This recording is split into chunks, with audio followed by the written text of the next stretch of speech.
been lifted. Sprints have been run. Preparation for today's game is history. It's time to get it done. You're listening on MichiganSportsRadio.com.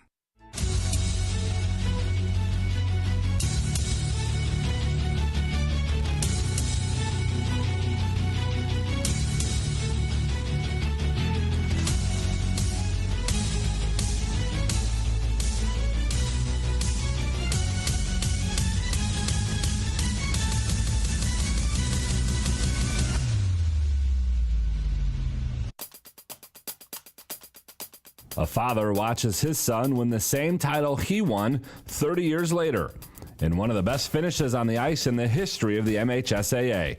I'm John Ross, and this is This Week in High School Sports, powered by Michigan Student Aid. Face off in the right circle. Cooper Gerhardt to take the draw. Comes on back to Zarnicki. Kept in. And there's a breakaway chance. Goal! Mason Zarnicki may have ended the drought for Powers Catholic. It comes with 4.6 seconds left. That was Joe Jason and MHSAA TV on the call as Flint Powers beat East Grand Rapids 3-2 in the MHSAA Ice Hockey Division III Finals. The game-winning goal came with just 4 seconds left. The win is Flint Powers' first in the championship game after finishing as the runner-up 7 previous times. In Division II, Bloomfield Hills Brother Rice found themselves down 2-0 to Byron Center in the third period before roaring back to win 4-2. The title is Brother Rice's 7th on the ice. And in Division I, Detroit Catholic Central shut out Brighton 3-0 in a rematch of last year's title game. The Shamrocks have now won 4 straight MHSAA titles, and this year they became the first team in the 49-year history of the ice hockey tournament to not allow a playoff goal. DCC outscored opponents 30-0 during their playoff run. For more on the championship weekend at USA Hockey Arena in Plymouth, check out MHSAA.com. Game balls this week go to the Rockford Gymnastics team, who captured a second straight team title. The Rams recorded the top score on vault, floor exercise, and beam on way to their 5th title since 2015. To Michigan Center's Adrian Putnam, he scored 23, including 13 in the fourth quarter, as Michigan Center knocked off Napoleon for a boys basketball district title. And to St. Charles's Lena Harger, she scored 11 as the Bulldogs captured their first ever basketball regional championship. For high school seniors, the matchup of the year isn't on the field. It's actually online. That's right. When you fill out the FAFSA, the free application for federal student aid, you could also be eligible for thousands of dollars in additional money from the Michigan Achievement Scholarship. Yep, nearly 80% of students who fill out the FAFSA may be eligible. Now that's a matchup we can all root for. Get started today at michigan.gov/achievement. The Michigan Achievement Scholarship. It's a game changer.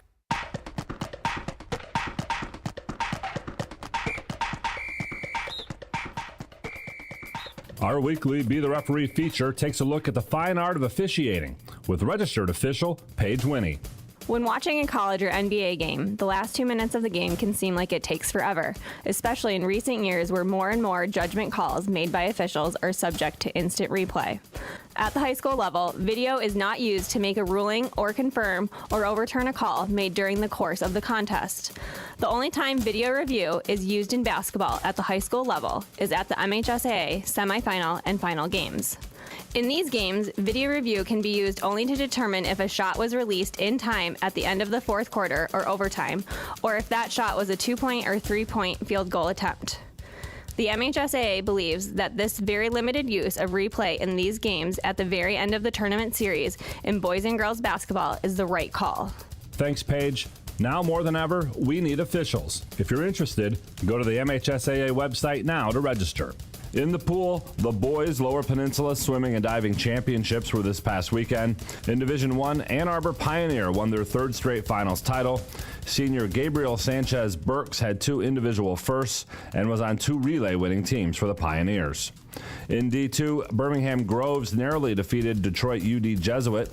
It was Groves' first swim and dive title since 2010. And in Division 3, Bloomfield Hills, Cranbrook, Kingswood knocked off East Grand Rapids, the defending champs.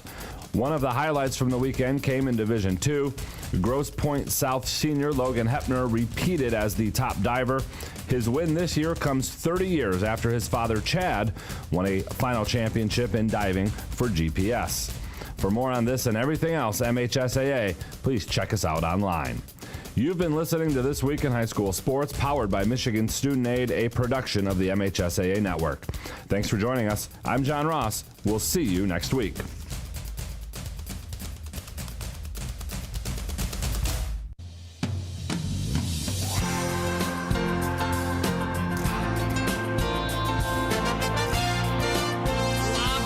Timeline to Gable. Gable straight to the basket. Elevates. Slams it down over top of Orbaugh. Oh my goodness, the tomahawk jam.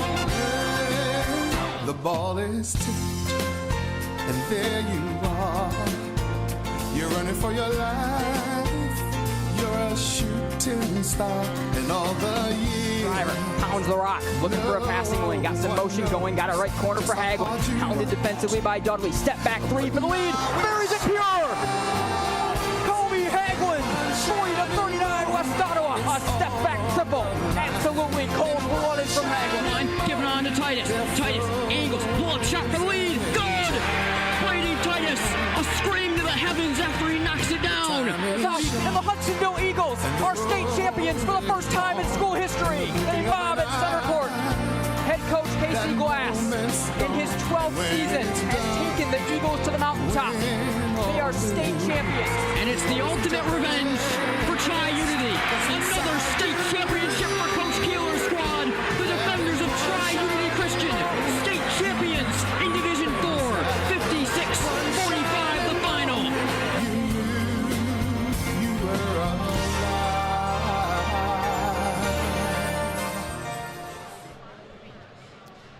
A rematch 6 years in the making. This is Game Night on Michigan Sports Radio. Nate Dreyer, Chandler Timmer, and CT. I say 6 years, but it's actually even more than that in terms of this exact setting. West Ottawa, Hudsonville, and Muskegon. A regional championship on the line. 2015 was when they met here in this building for the true rematch going back. And what you found in that game, a 4-overtime thriller. Muskegon survived on that day, and now a little bit of revenge. We're multiple classes past. We were still in high school then, but you know that these two communities certainly still have the juice from that moment. That here was 8 years ago, and yeah, I can't even wait, and I can't even begin to talk about this one. It's going to be that good. This is March on MGM. Chandler, your first thoughts. Muskegon, Hudsonville. We got so much to get into in the X's and O's, but this is a game that goes well beyond just the X's and O's. Yeah, that game you talked about, that's one that it's an all-time classic. You don't forget about that, and everyone associated with these programs is going to remember that. And, of course, got some different players now, as that was a while back, but definitely something that these coaches and the fans are going to draw back to. And so when you kind of that thought starts to go through your mind when these teams run the regional semifinals on Monday night, and, of course, each able to win that matchup, and now you start looking to the storylines here tonight, and that's one of the ones that jumps out immediately at you. Yeah, absolutely, and we've got a ton to get to. At the end of the day, respected coaches on either side. With Coach Guy, Coach Elliott, they've been here a long time. They were both here in that 2015 clash. You know, you're looking at clashing styles, looking at a packed gym. Once again, we had 2,700 tickets. Not a math guy. I've proven that twice now. 2,700 tickets sold on Monday night for the two games. I think they're expecting here at West Ottawa somewhere around 2,000 plus again tonight. It's going to be absolutely packed in here one more time. We have got a lot to get to here on the Scott Bates Farmers Insurance Agency pregame show, so make sure you do not go anywhere. When we get back, we're going to take a look back at that 2015 game. We're going to get some highlights as well and start to break down some of the things you can expect to see. Hudsonville Muskegon Region 3 championship game here in Division 1 is on deck. Jerry opened the letter. An eviction notice? He and his family couldn't bear to move again. It was warm and they had plenty of space for their acorns. Anxiety took a hold of him. Then suddenly... You've got squirrels in your engine and they chew through the wiring. And it was covered thanks to a farmer's agent. Engine Bay Squatters, May 23rd, 2015. Talk to farmers. We know a thing or two because we've seen a thing or two. We are farmers. Bum, bum, bum, bum, bum, bum. Contact the Scott Bates Agency today at 616-531-3441. Your local farmer's agent who helps you plan for the unexpected. I'm Randy Hansen, president of Centennial Securities. I've heard it said that professional coaches measure success in rings, college coaches measure success in championships, and high school coaches measure it in titles. But youth coaches measure success in smiles. At Centennial Securities, we're like the youth coach. Our success is measured by the smiles on the faces of our satisfied clients. If you're a Centennial Securities customer, you know what I mean. If you're not, isn't it about time? Member SIPC and FINRA.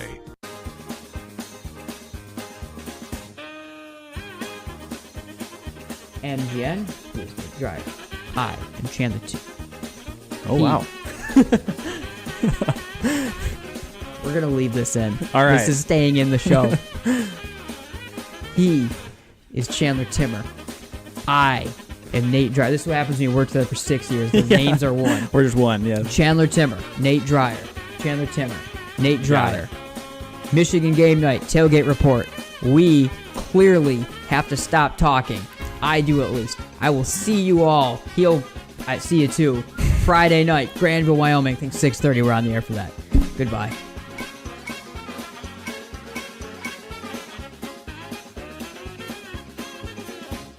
All right, welcome back, everyone, to the Scott Bates Farmers Insurance Agency pregame show.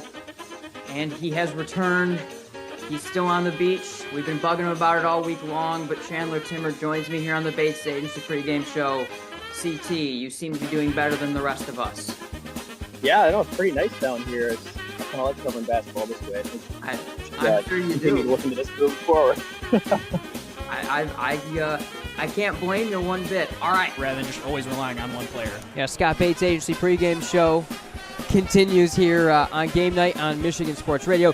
CT, I think the next thing that you have to mention most notably in this contest is break me every time still. Every single time that happens, it gets me. The winners still go to the Heartland student section last year at the Breslin Center. Those guys win every time. Season. And we'll wrap up our broadcast with the Heinz Orthodontics smile of the game. Grown at that point guard position. Tough backcourt in general. Getting to some of those other pieces that we have out there. After 3 years, it finally almost came down on me. Good catch. I don't know what kid caught that, but that was a good catch. But regardless, a tough backcourt.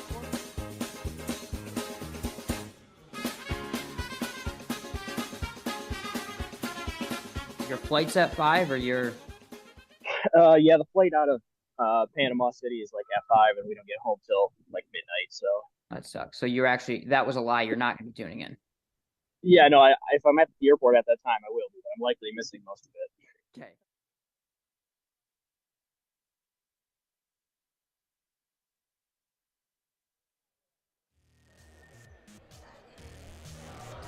All right, welcome back, everyone, to the Scott Bates Farmers Insurance Agency pregame show, game night on Michigan Sports Radio. Nate Dreyer, Chandler Timmer. We are here at West Ottawa High School, the regional championship on the line here tonight. It's Muskegon, and it is Hudsonville in the rematch of a game that is 8 years, not 6 years, in the making again. Not a math guy. Please don't ever hold me to that, especially when I write it down and can't read my own handwriting. But regardless, 2015, the battle between these two teams, I think, was, like you said, an all-time classic between these two. And I think it's a good time to first take a look back. We think Fox 17 was able to go back in the archives and was able to find their broadcast from that night. Let's take a look at what happened the last time these two teams met in a regional championship right here in this gym. In Class A. Tonight, they're meeting at West Ottawa. Winner gets a trip to Lansing Eastern on Tuesday. Buckle up. Third quarter, Muskegon. Michael Littlejohn to Deontay Davis. Muskegon up 3 after 3. Less than 3 left. That shot's missed. Davis gets called for the loose ball, slams the ball. That's a tee. That's his 5th foul. He's out. Just over a minute to go. Hudsonville down 3. Bryce Elliott changes things. Tied at 47. We go to OT. Then a second OT. And in that second frame, Brent Hibbets scoring on the fast break. That'll put the Eagles up 2. But even without Didi, Muskegon responds. Hip-Hop Kennedy right back the other way with the J. We're going to 3 overtimes and then a 4th overtime where Michael Littlejohn, after a bucket there, is going to get a 3 from the corner to put the Big Reds up. And then later, Littlejohn, who's been huge these last 2 games, takes the pass, gets another bucket. He had the first 8 points of the 4th overtime when Muskegon pulls away and survives in 4 OTs, 70-60. I think our guys, played as good as they could, and we're not a one-man show. We got some guys that can play the game of basketball, and they showed it tonight. It's a total team effort. Joe Vieira stepped up, Michael Littlejohn. We got some guys make some plays, so we're just thankful to God for the victory tonight. I'm very proud of the team. I just told them to stay humble, and that's what they did. And then we had a couple other guys came and made plays like they usually do.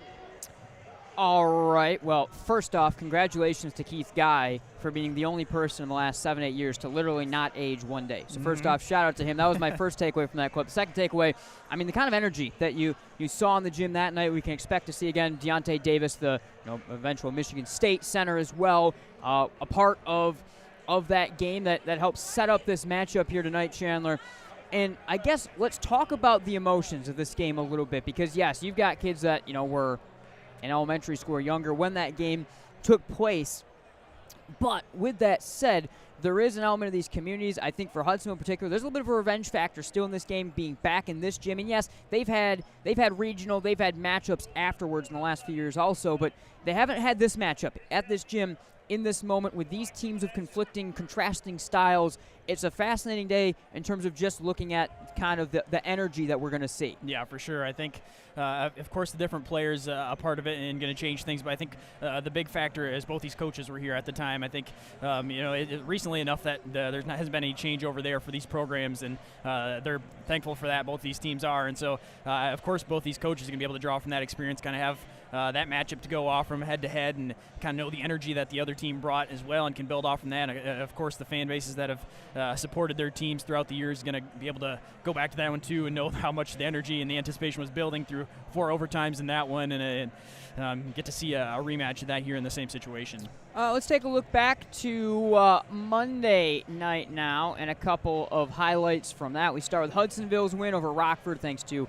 Hudsonville team videographer Jack Fuchs and his Twitter account for this highlight package that he had from the game. And it was Hudsonville attacking in a multitude of ways, but mostly a guy whose name we're going to say a lot, Braden Shamray Chandler, attacking inside like this, attacking outside like this. Shamray is the guy that will have to have a huge game tonight if Hudsonville is going to have a chance to pull the upset.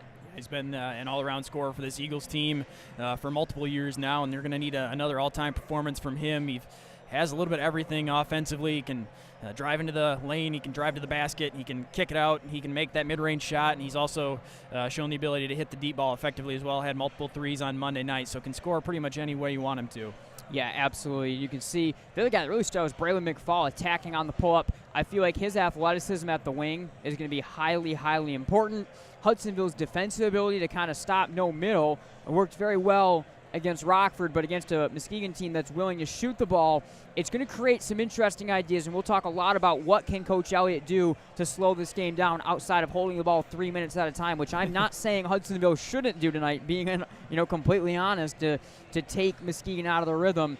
But defensively as well, you saw some highlights. They took out the middle so well. I really felt it was one of Hudsonville's best performances in total on the year to get over the hump against Rockford and move on to the regional championship. Against a team that we've already played a couple times. I mean, both these teams very familiar with each other and what they do, and the way that they were still able to kind of take Rockford out of what they do and play in a physical style of defense, one that they've grown very accustomed and one that they're familiar playing in, and being able to take Rockford out of their element a little bit and finally get that win after 2 losses. All right, then Muskegon beat East Kentwood by, we'll say, 20 in the end, and I say it that way because we had 34 free throws shot in the 4th quarter. We'll talk about that in a minute, but it was an unbelievable start to this game in particular. You see here in the 1st quarter, it was 27-5 at what point in time. The way Muskegon jumped on the throttle from the very beginning was unbelievable against East Kentwood. Brought the energy really from the start and kind of sucked the life out of that East Kentwood team. It felt like in the first half, it felt like at halftime that game was over. Of course,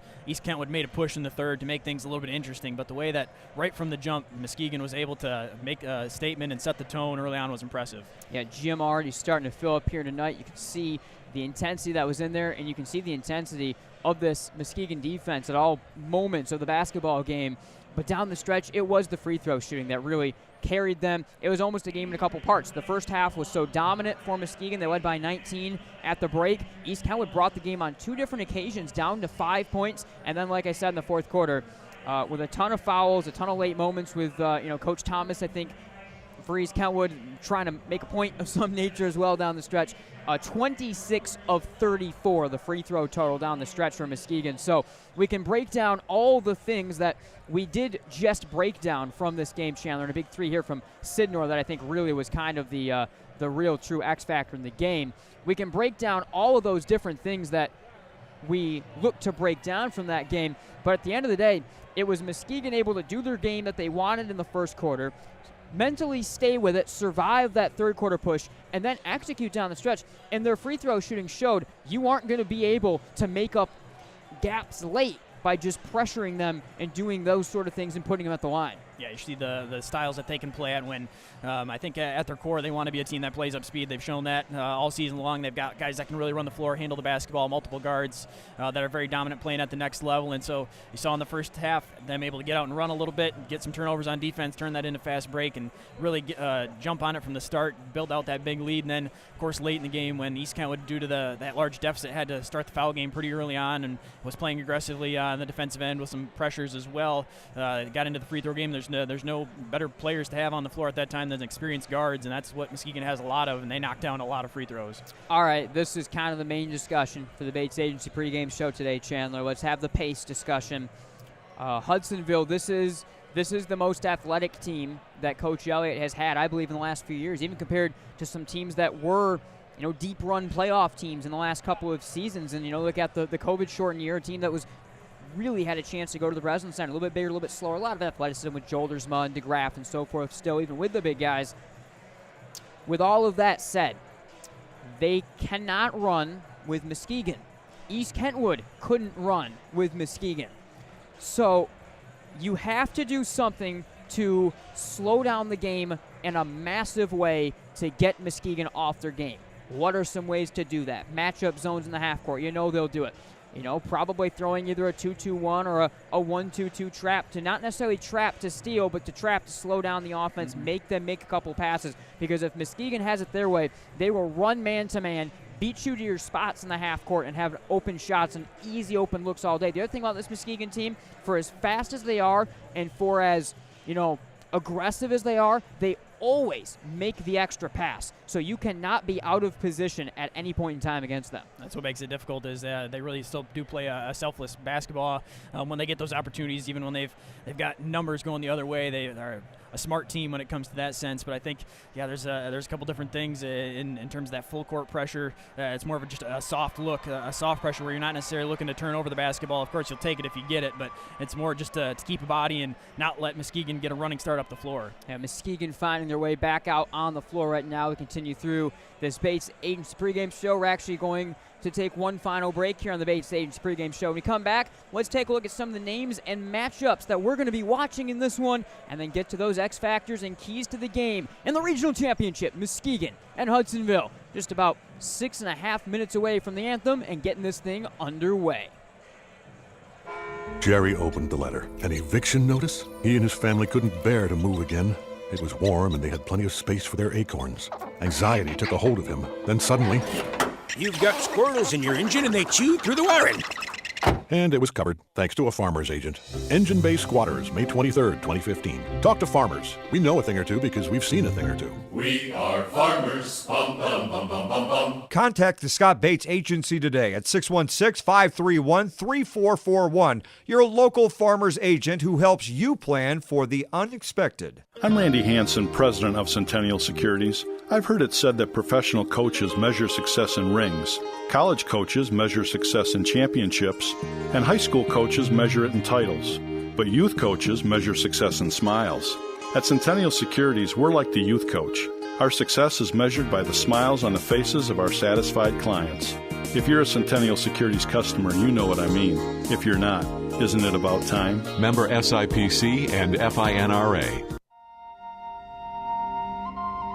It's a 3-week journey, unmatched in almost all sports. It takes 8 games of perfection, from Monday night at your home gym and districts to the grand stage of Michigan's largest college basketball arena. Neighborhood district foes for a week, then the best of the region, the best of your quarter of the state, and eventually all eyes on the best of the best from each side of the state, with it all on the line in late March.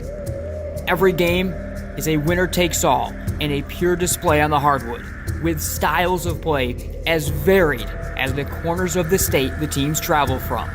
To win, you'll need to conjure up some of your own March magic.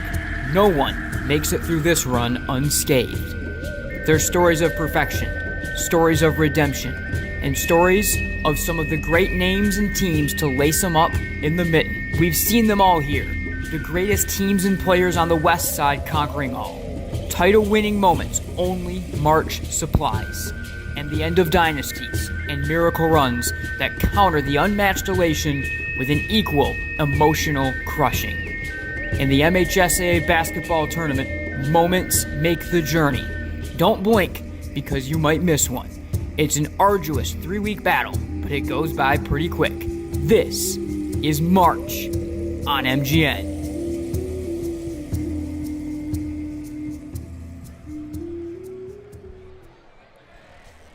All right, welcome back, everyone, to the Scott Bates Farmers Insurance Agency pregame show. Nate Dreyer, Chandler Timmer. This is Game Night on Michigan Sports Radio from West Ottawa. It is the Division I Region 3 championship here tonight between Hudsonville and Muskegon, a rematch of their 2015 4-overtime game that we showed highlights of from Fox 17 a little bit earlier on in the broadcast. All right, CT, let's get into the matchups. Let's start in the backcourt. We know this Muskegon backcourt, I'm going to call it the best in the state of Michigan. You know, I know there are some private schools on the other side of the state that have players that are eligible and then ineligible every other day. You probably know what team I'm talking about. They're still playing that would probably claim what I'm about to say, but I believe this is the best backcourt in the state of Michigan. You've got 3 senior guards that are Division II players. You have a junior guard that's the nephew of the coach, that's the quarterback on the football team, and more terrific ability on the bench as well from guard play. But this is a team, there's no team that has 3 or 4 guards at a time that I think are what Muskegon has. On the other side for Hudsonville, Braden Shamray, unbelievable third-year guard. Jovan Daniels, the terrific freshman, terrific defender. Gibson Heathice, and a lot more play in terms of wings that you'll see. Griffin Baker coming off the bench. But this is the first place where Hudsonville is going to have to find a way to slow things down and to kind of neutralize the matchup, because for as good as Shamray is, for as good as Daniels is, for as good as Heathice is, this is the best backcourt, I believe, in the state of Michigan. Definitely, I think got multiple guys playing at the next level and guys that are really complement each other well. Have a lot of the same skill set, but they play so well together. When you've got guys like that, you've got a guy off the bench that'd be starting on most teams. You've got guys that can shoot the basketball, can drive, can do just a little bit about everything, and doesn't put too much pressure on one single guy when you've got multiple players, as we saw on Monday night, that can kind of take over the game at different parts and kind of rotate through. And so unfair to expect Shamray to match that production 4 versus 1, but that's kind of what it's going to be in terms of scoring. It's going to take a big day from Shamray to match that. Now, the forwards are where things kind of flip, I think, when we're somewhat looking at that matchup, because this is where you have a lot of experience, 2 terrific multi-year players in Vanderveen and Dykstra up front, and then guys like Dennis or McFall on the wing or at the power forward spot, and then Davis, a young junior, some very young freshmen and sophomore wings and forwards from Muskegon. So it's almost like an opposite flip. And if you're talking about Hudsonville wanting to be the team to slow this game down so much, they can do it perfectly through these kind of two-way inside-out bigs that they have with a lot of experience. Yeah, if you're looking for the potential advantage that the Eagles have, I think that's it right there. I mean, all season long, it's a Hudsonville team that prides themselves on physicality and on guys like that and utilizing their skill set. And I think that's something Muskegon has some players that can do that. Davis guy that can be that, but just a team that doesn't rely on that as much. So I think those are the type of players that you look at on the Eagles team that if they can have a big day, they can play their style of basketball. That's where Hudsonville is going to have the advantage. All right, quickly, X factors. Look out for Jovan Daniels, the freshman for Hudsonville. What can he do on the offensive end of the floor creating? Can the 5'6" guard do enough defensively as well on these terrific, quick, and good size as well, some of these Muskegon guards on their side? It is that youth. When you look at the wings, you look at the forwards, sophomores like Langston, juniors like Watson, the freshmen even when you look at James Martin, what can they do off the bench, playing both ways, neutralizing some of Hudsonville's size for Muskegon? At the end of the day, the key to the game is the pace. If the game is fast, Muskegon has it won. If the game is slow, Hudsonville has a chance. That'll do it for the Scott Bates Farmers Insurance Agents pregame show. We're going to step aside for the anthem and be right back for some basketball. Let's get this regional championship underway.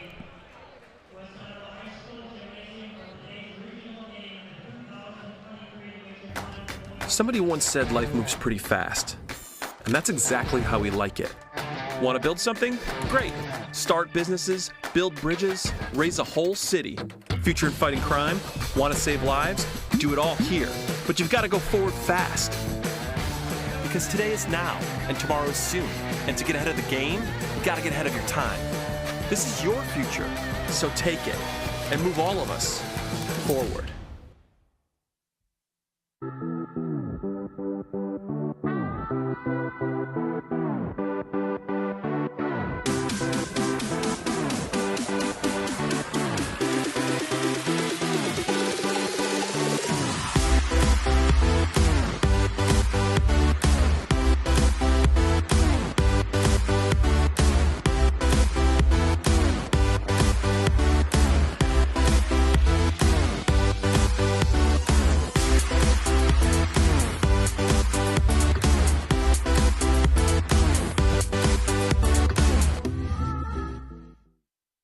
To everyone who loves great food, let us make you a meal the Wisconsin way. We cook each butter burger to order for you and the people you love, so it's the best part of your day. The best. The best. And every creamy scoop of fresh frozen custard, pure happiness. Pure happiness. Pure happiness. Because where Culver's comes from. And the heart of America's Dairyland. Our love. Our love for fresh food is as strong as our love for all of you. From Wisconsin with love. Welcome to Delicious.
Here we go. Welcome back to West Ottawa and the regional championship game. Nate Dreyer, Chandler Timmer with you here in Division 1 this evening. Hudsonville will be the home team on scoreboard and in uniform, by the way. And for the Eagles, it is the same officiating crew that they had in their win against Zeeland West on Friday. Pretty physical game there. Make sure you keep an eye on that. Muskegon, the 23-2 Big Reds, coming off a 20-point win over East Kentwood. They are coached by Keith Guy in their traveling black uniforms. Red numbers and lettering trimmed in white. They will start the 5'10" senior guard, David Day, in the backcourt alongside the 6' senior guard, Jordan Briggs, and the 6' senior guard, Anthony Sidnor III. On the wing, they'll have the junior, Stanley Cunningham, and up front is the 6'6" junior, Terrence Davis. Home white jerseys for Hudsonville. The Eagles 18-7 on the year, and they come off a 5-point 55-50 win over Rockford last time out for head coach Eric Elliott in his 13th season at the helm of the Eagles. Hudsonville will start the 6-foot junior guard Braden Shamray in the backcourt alongside the 5'10" senior guard Gibson Heathice. On the wing is the 6'2" junior Jonah Dennis. And up front for the Eagles, the 6'3" senior forward Mason Dykstra and the 6'4" senior center Eli Vanderveen. Hudsonville will move left to right across the radio dial. It is yet another absolutely packed house. The crowd was a little bit, not necessarily late arriving because the game hasn't started yet, but during the course of our pregame show, CT, it filled in. In the lower bowl, there is not one seat to be found. The upper bowl filling as well. There's about an hour-long line at the concession stand that'll fill things in more, and a little bit later on as well. It is going to be a ton of fun. Again, Hudsonville left to right across the radio dial. Muskegon will move right to left. Traveling black uniforms for Muskegon, home white jerseys for the Eagles. One final word for each of these staffs with their coaches. They'll break, and we are ready to rock and roll as Coach Elliott and Coach Guy look on. The big wall logo at center floor where Vanderveen will stride in against Davis for the draw. Give about 2 inches to the junior Terrence Davis for Muskegon. The first minutes will be so critical. The ball is up and away we go. It's tipped back to Heathice and the Eagles, and Hudsonville will control. Muskegon opens man-to-man defensively. Heathice crosses across the floor to the top of the key. Down the right side of the lane, handoff Dennis, backing free throw line. Feeds back left corner, catch and shoot three. Heathice missed it all short. Rebound ripped away by Terrence Davis. Onto the near side run from Jordan Briggs.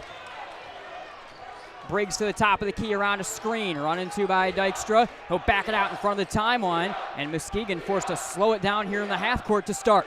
30 seconds gone, no score. Regional championship game.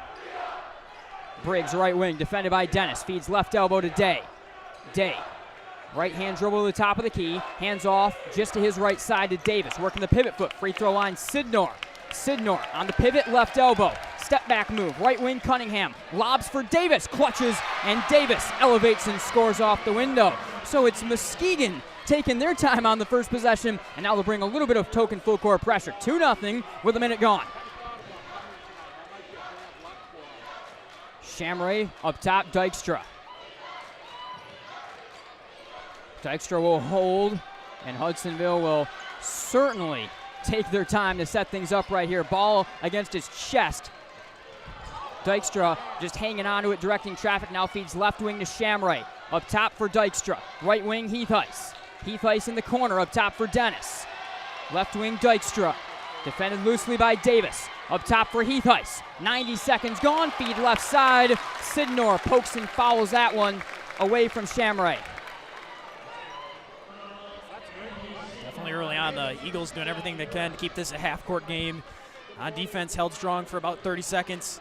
Big Reds eventually able to work it down low to Davis and get the bucket. But so far, the style of game, the Eagles have been able to keep it slow. This is still Eagles' second possession, a minute and a half in. 2-0 early. This game has gone exactly to plan right now for Hudsonville, minus the scoreboard. Vanderveen throws left corner to Heathice, who missed the triple to open the game. Right wing for Dennis. Stutters, backs in the lane. Left corner, Heathice. Catch and shoot three. Front rim, no. Rebound secured by Briggs. He's fouled on the fight for the rebound by Dennis. And Muskegon will take the ball. One foul on either team. 6:12 to go in the first. 2-0 Muskegon, but again, the pace has been where they want. Hudsonville is going to bring some full court pressure right here. Briggs with a couple of guys on him. Signals for Sidnor to help join him in the backcourt. Inbounded here to Briggs. Token pressure will pull off as he'll take it up. 2-0 Muskegon, right to left. Slowly over the timeline is Briggs. Right now, Muskegon is fully willing to settle into the half-court game that the Eagles want to play. Briggs to the left side, defended by Dennis. Skip pass left corner to Day the third.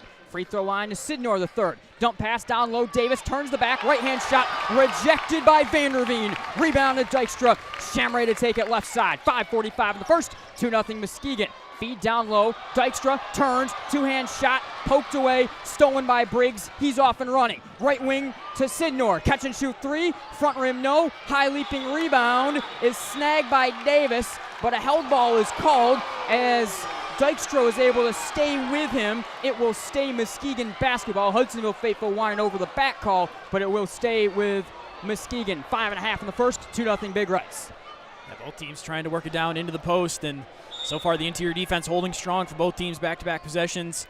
Vanderveen able to stop Davis, and the Big Reds getting a stop on the other end as well. Briggs curling right corner three. Off the connector, no good. Rebound to Hudsonville. Shamray to slow it down. Swung left wing to Dennis. Up top for Shamray. Penetrating inside. Now Cake takes it out behind the arc. Pass to the top of the key. Poked into the Muskegon bench by Sidnor. It'll stay right side of the Eagles. 5-17 in the first, 2-0. There's a lot of things I expected in this game.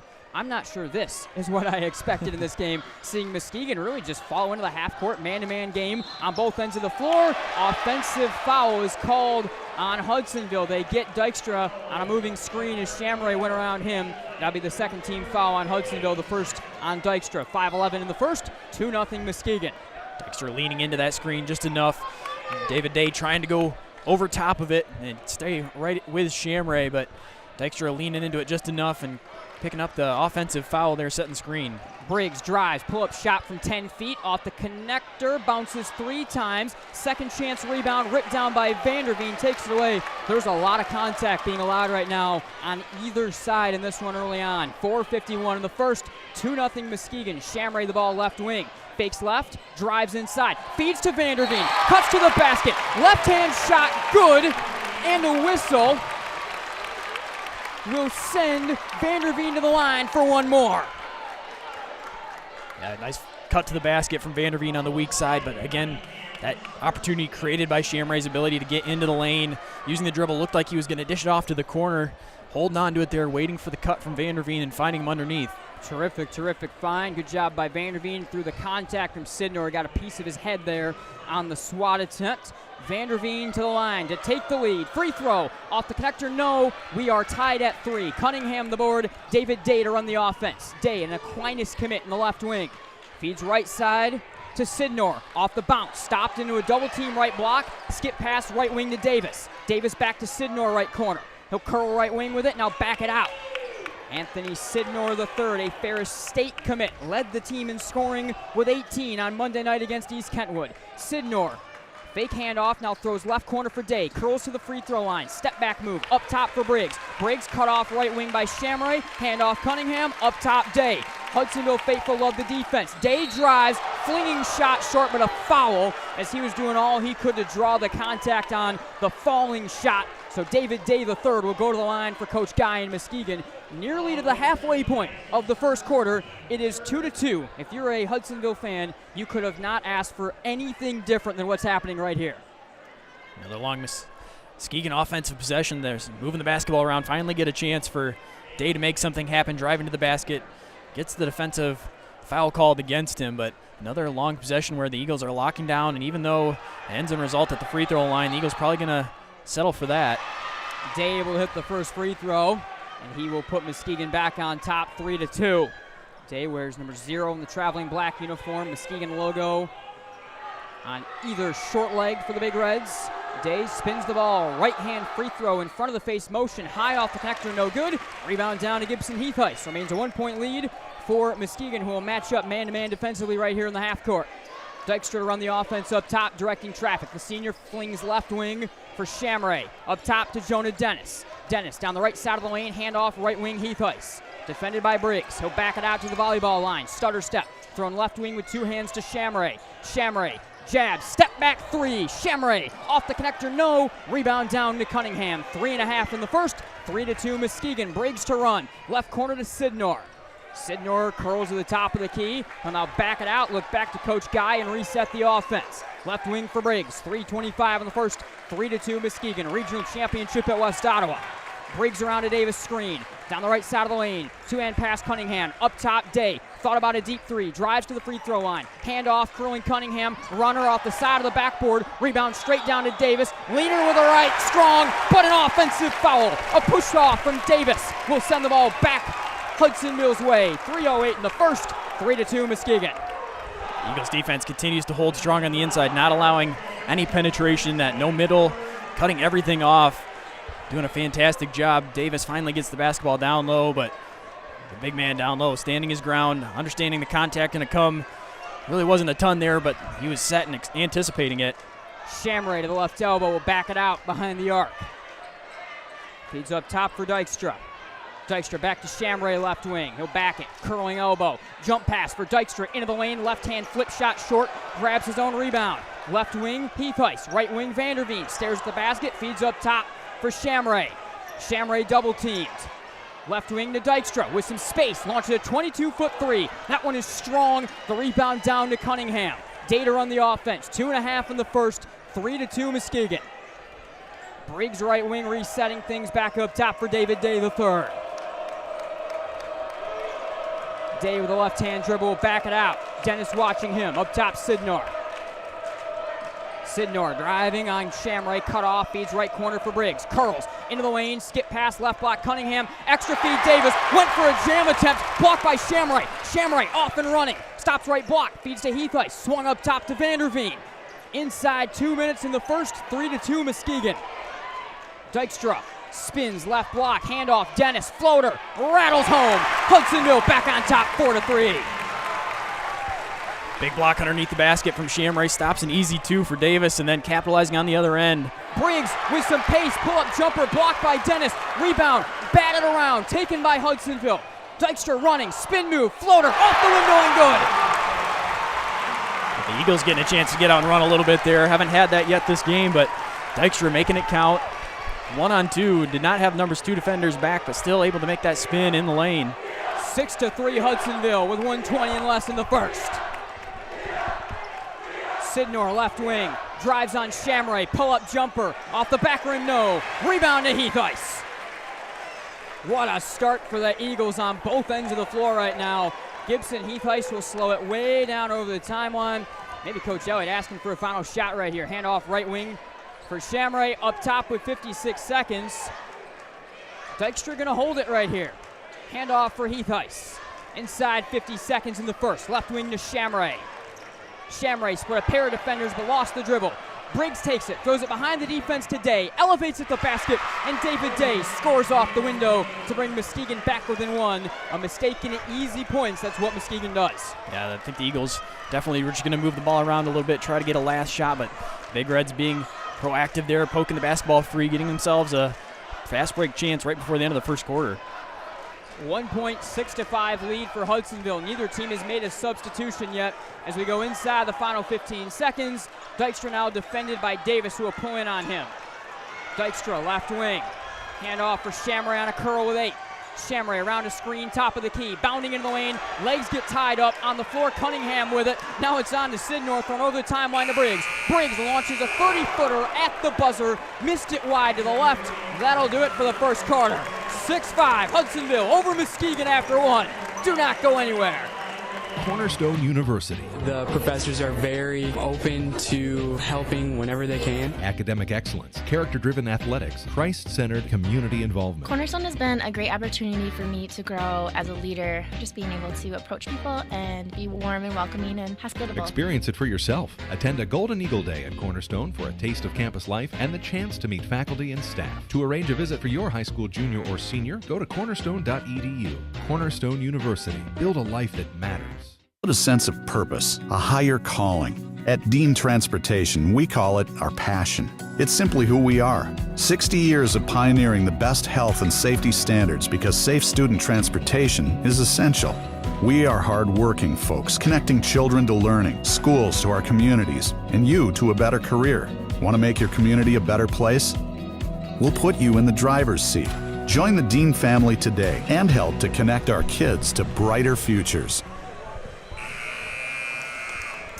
All right, welcome back, everyone, to a raucous West Ottawa. Nate Dreyer, Chandler Timmer with you. 6-5 after one.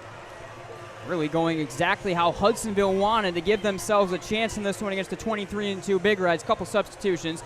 Baker and Daniels out there on the floor for Hudsonville. We will see Elijah Langston on the floor for the first time for the Big Reds. Also, Mackay Guy will come on for the first time in this game. Hudsonville will inbound left to right across your radio dial. Shamray pressured in the backcourt here by Guy. He'll take it slowly over the timeline. Feed top of the key to Dykstra. Defended by Langston. Right wing, Vanderveen. Offensive foul called. It's going back the other way. Off the ball, the whistle. They'll get Shamray. 7:47 in the second, 6-5 Hudsonville. That's the 4th foul on the Eagles and the 1st on Braden Shamray. Shamray off the ball. Looked like they were setting the screen, trying to create an opening there. Swing the basketball around as Vanderveen had the basketball in his hands, but another illegal screen called against the Eagles. Day up top for Guy. Swung right corner Briggs. Catch and shoot 3. Good. Briggs, a tough one on the move. He was trying to draw some contact for the 4-point play as well, but Muskegon goes on top 8-6. Daniels, right wing for Baker.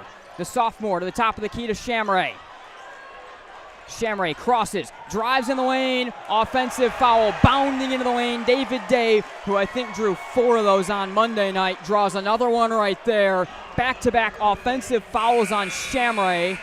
He will have to take a seat as Heathlice, the senior, has a quick word with the junior coming into the game, and Muskegon takes over 8-6 with 7:18 in the second, and feels like kind of a critical moment right here for Hudsonville to settle things back down. The Big Reds have started to respond on the defensive end, getting locked in a grinded out, slow half-court style game on the defensive end, making some plays, forcing some turnovers and some fouls. Mackay Guy dribbles into a top of the key 3, missed it high off the connector. Rebound down to Vanderveen, and Jovan Daniels, the freshman, are on the offense. Up top for Dykstra. Left wing Heathheist fakes a pass, now throws up top for Daniels. The freshman stutters left side of the lane, underhand feed left wing Baker. Baker into the lane, stops right block, fadeaway shot, missed it all, rebound breaks. Jordan Briggs right to left to run over the timeline to Mackay Guy. Back to Briggs, up top with space, launches a 3, off the connector. It sits on the connector and falls. 11-6 Muskegon.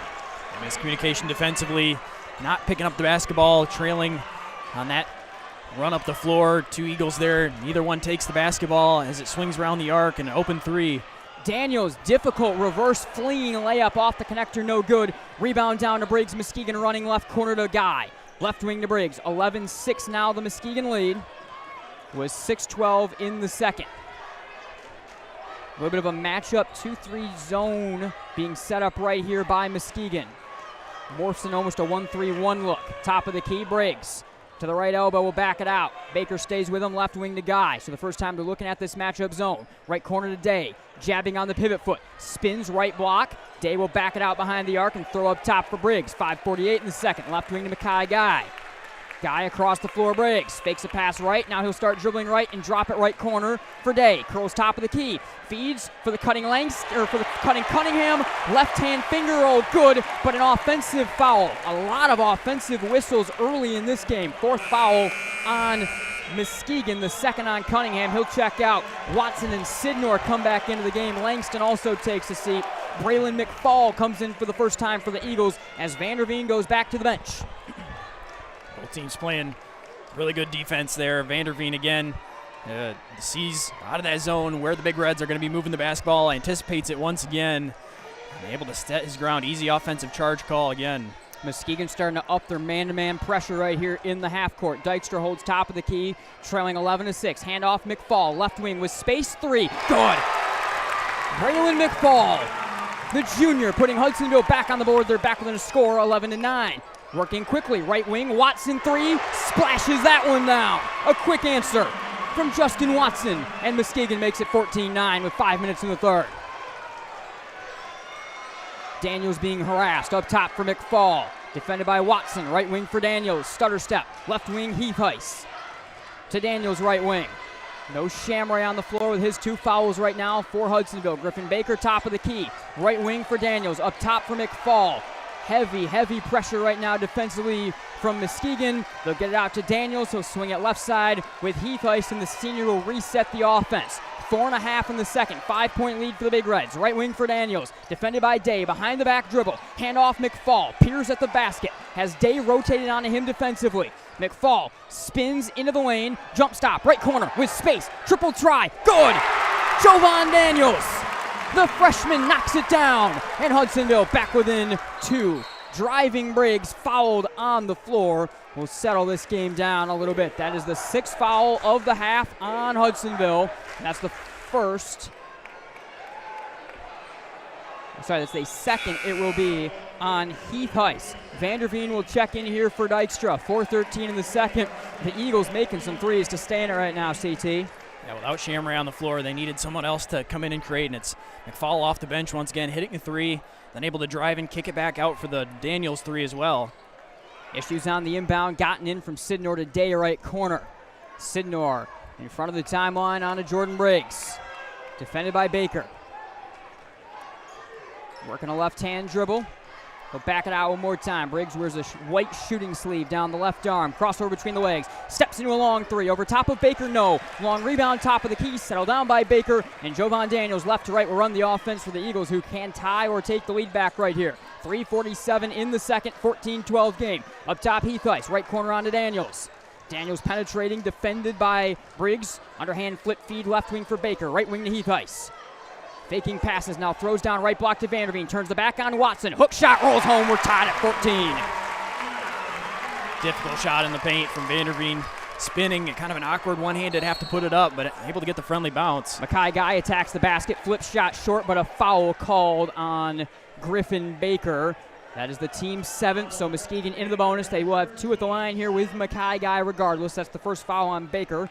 And it is the nephew of head coach Keith Guy, the 5'9" junior, played quarterback for this team in the fall. We saw him when they played Muskegon Mona Shores. A really, really impressive game he put on there, and obviously a very impressive young athlete. Offsets the right foot in front of the left, looking to give Muskegon the lead back, shooting into the face of the Hudsonville student section. Shot is good.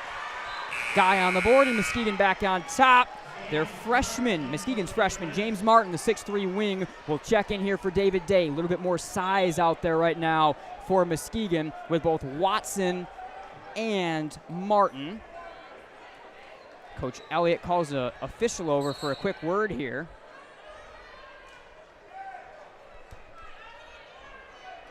Not 100% sure what his questioning was right here, but he had a couple different officials come over and talk to him, and now it'll send Guy back to the line.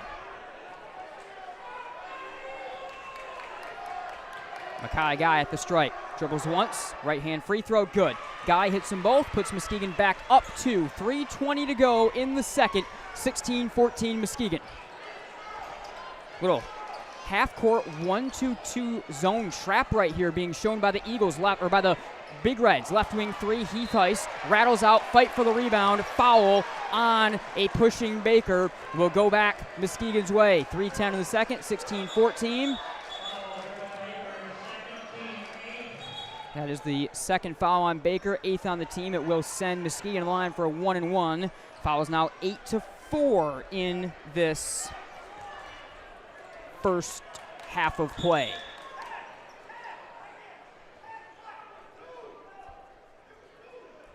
Having some difficulties trying to figure out who's shooting these free throws here. It looked like one official had Briggs shooting it. The other one thought it was going to be Watson. It is going to end up being Briggs. It looks like that was the correct call.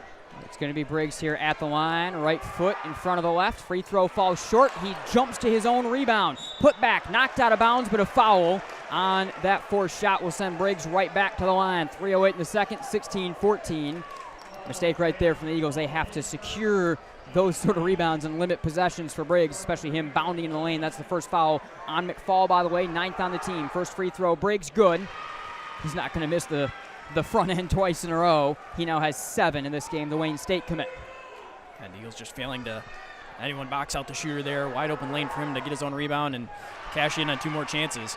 Briggs hits the second as well. He has 8, leads all scorers right now. It's an 18-14 game, 3 minutes to go. Again, the half-court trap coming out for Muskegon, trying to speed up the Eagles. Thrown all the way down low to Vanderveen. Up fake, let 2 defenders go by, and Vanderveen scores. He has 6, 18-15. Expert breaking the trap right there. A fantastic find from Heath Ice, well away from the basket, seeing Vanderveen as the double team came. Briggs, right wing 3, steps into some space and knocks down a triple. 11 points for Jordan Briggs, 21-16. Again, the half-court trap is on. Lobbing McFall, right corner. Baker nearly stolen away by a reaching Martin, but it rolls off his fingertips into the Muskegon bench. Will stay with Hudsonville. 2.5 in the second, 21-16 Big Reds. This half-court trap, zone trap, kind of changing the complexion of what offense looks like right now for Hudsonville, forced to speed up their attack right now. Here comes Montrell Oliver, the junior, who did not play at all on Monday night. He's back in. He'll help operate in this trap. Right corner for Baker. Baker jump pass up top for Vanderveen. Left wing to Heathice. Throwing across for a leaping Daniels. Quick jump pass right corner to Baker. Catch and shoot three. Falls short off the front rim. Rebounded Jordan Briggs. He's off and running. Briggs, starter step, top of the key. Down the right side of the lane. Jump pass, right wing. Deep catch and shoot three. Sidnor rattles out. Rebound. Settled down by Oliver on the floor. Trapped and held onto her. Tied up by Heathice. Held ball is called alternating possession. Will stay. Actually, we may have a timeout called before the held ball was called from the Muskegon bench. 2:04 in the second, 21-16. Muskegon. We'll be right back. Bowling is a great time that combines great friends, football, and bowling. Compete against your friends or family, throwing a football at 10 real bowling pins. You can bring in your own food, or they have a pair of 45-foot bars featuring soft drinks and adult beverages. Visit bowlingwarehouse.com, Grand Rapids, to reserve your lanes.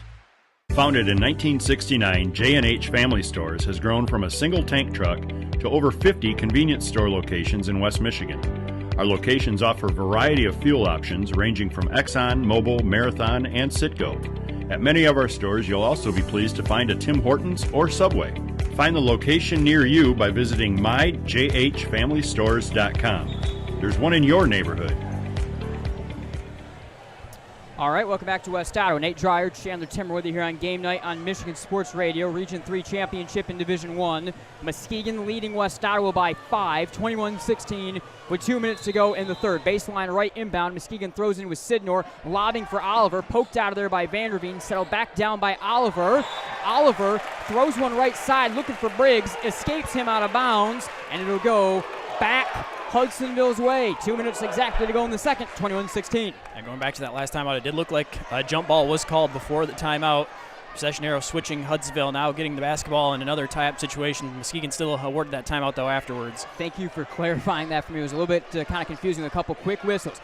Back to the 1-2-2 half-court trap here for Muskegon. Very difficult to beat. Skip past Heathice, rolls up top for Daniels. Defended by Oliver. Left side for Heathice. Heathice against the trap, will back it out, throw right side for Dennis. Dennis right wing to Daniels. Daniels up top for a leaping Dennis. Left wing for Heathice. Up fake, drives across the floor, right wing for Daniels. Catch and shoot three. Rattles out. Rebound is down to James Martin. Good look for the freshman, but he can't knock that one down. Again, remember, Shamroy on the bench with 2 fouls right now. If Hudsonville can somewhat survive, Shamroy having to sit almost the entire second quarter on the bench, that would be a big deal. Offensive foul is on Oliver. He got caught up on a moving screen. That is our 5th or 6th offensive foul of the basketball game. It will go Hudsonville's direction. That's the 15th foul on Muskegon. 1:13 to go in the second. 21-16. First foul on Oliver. Shamroy and Dykstra back in for Heathice and Vanderveen. And immediately, Shamroy comes out, and Muskegon looks like they're setting back up more man-to-man right here. So there is a big difference. If Shamroy stays on the floor, they can keep them out of that trap. That's exactly what they'll do right here. Dykstra up top, defended here by Oliver. Down the middle of the lane, jump stop, spins, right-hand leaner, rattles out, touch from Dennis, falls short, but he's fouled again on the floor on the fight for the rebound. 16 foul on Muskegon with the next one. Both teams will be shooting free throws. Inside the final minute of the first 59 seconds, or first half, 59 seconds to go. That's 2 fouls now on Montreal Oliver. Baseline right inbound coming up for Dennis and the Eagles. Davis will check back in here for Oliver for Coach Guy. Patience in the lane from Dykstra, letting the defender fly by just a little bit strong on the shot underneath the basket. But Dennis there again showing some effort on the offensive glass, keeps the possession alive for the Eagles. Shamroy top of the key, defended here by the big guy Davis. In the left wing, Shamroy, left corner for McFall. Faking a pass inside. Up top for Shamroy, thought about a 25-foot three. Now he'll let it fly. Off the front rim, no. Race to the rebound, secured by Dennis in the corner. Left wing for Shamroy. Fakes a pass left, throws right side to Dennis. Up top for Daniels to settle it down to the low dribble. Daniels around a screen, hand off Dennis. Bounding into the lane, stops free throw line, poked away, taken by Dykstra. Bodies flying everywhere, onto Dennis. Dennis flies to the basket, and a right-hand layup is good off the window. A little bit out of control getting there. The basketball rolling through the lane a couple different times, but the Eagles not giving up. Dennis finally scooping it up and able to score after what could have been a turnover a couple different times. 21-18 with 12 seconds to go. Final possession of the first half here for the Big Reds. With a 3-point lead. Sidnor to the top of the key. Left wing for Briggs. Briggs driving, 3 over top of Shamray. Misses it all. We go to the half. 21-18. A game played exactly as the Hudsonville Eagles wanted it played, and they are in prime position to try to pull off an upset down the stretch in this one. Welcome into the Centennial Securities halftime show. Nate Dreyer, Chandler Timmer with you. What a half of basketball. Started very slow, exactly to the specifications that Coach Elliott would have drawn up in this one, but they did a good job. When Shamray was out, when the trap came on, somehow the Eagles able to withstand the storm, and they're down just 3 at the break. Yeah, pretty impressive first half, down 3 points, but I think the Eagles going to take that in a very good spot. They're able to control that game in times and sustained when Shamray's not on the floor. I think they'll get away from some of the looks, some of those traps that Muskegon was throwing at them when Shamray's out there, and so in a pretty good spot making some shots in that first half. What a half of play it was. 21-18. We'll be right back here on the Centennial Securities halftime show. We'll get you some scoring recap. We'll talk about what can we expect in the second half. Hudsonville hanging with Muskegon in the regional championship. It's 21-18 at the break. Do not go anywhere. Jerry opened the letter. An eviction notice? He and his family couldn't bear to move again. It was warm and they had plenty of space for their acorns. Anxiety took a hold of him. Then suddenly, you've got squirrels in your engine and they chew through the wiring. And it was covered, thanks to a farmer's agent. Engine Bay Squatters, May 23rd, 2015. Talk to farmers. We know a thing or two because we've seen a thing or two. We are farmers. Bum, bum, bum, bum, bum, bum. Contact the Scott Bates Agency today at 616-531-3441. Your local farmer's agent who helps you plan for the unexpected. I'm Randy Hansen, president of Centennial Securities. I've heard it said that professional coaches measure success in rings, college coaches measure success in championships, and high school coaches measure it in titles. But youth coaches measure success in smiles. At Centennial Securities, we're like the youth coach. Our success is measured by the smiles on the faces of our satisfied clients. If you're a Centennial Securities customer, you know what I mean. If you're not, isn't it about time? Member SIPC and FINRA. Michigan Sports Academies offers quality youth sports in Grand Rapids, Holland, and Muskegon. With a wide variety of programming, MSA has something for new athletes who are just starting out to experienced athletes looking to take their game to the next level. Year-round programming is offered in basketball, lacrosse, soccer, and volleyball. Your athlete will love the quality of instruction from experienced coaches and state-of-the-art facilities conveniently located in Grand Rapids and along the lakeshore. Check us out at MichiganSportsAcademies.com. Don't just find yourself, make yourself. Start businesses, build bridges, save lives, raise a whole city. This is your future, so take it and move all of us forward. All right, welcome back, everyone, to the Centennial Securities halftime show. Nate Dreyer, Chandler Timmer here at West Ottawa. 21-18 at the break. It is the Big Reds over the Eagles.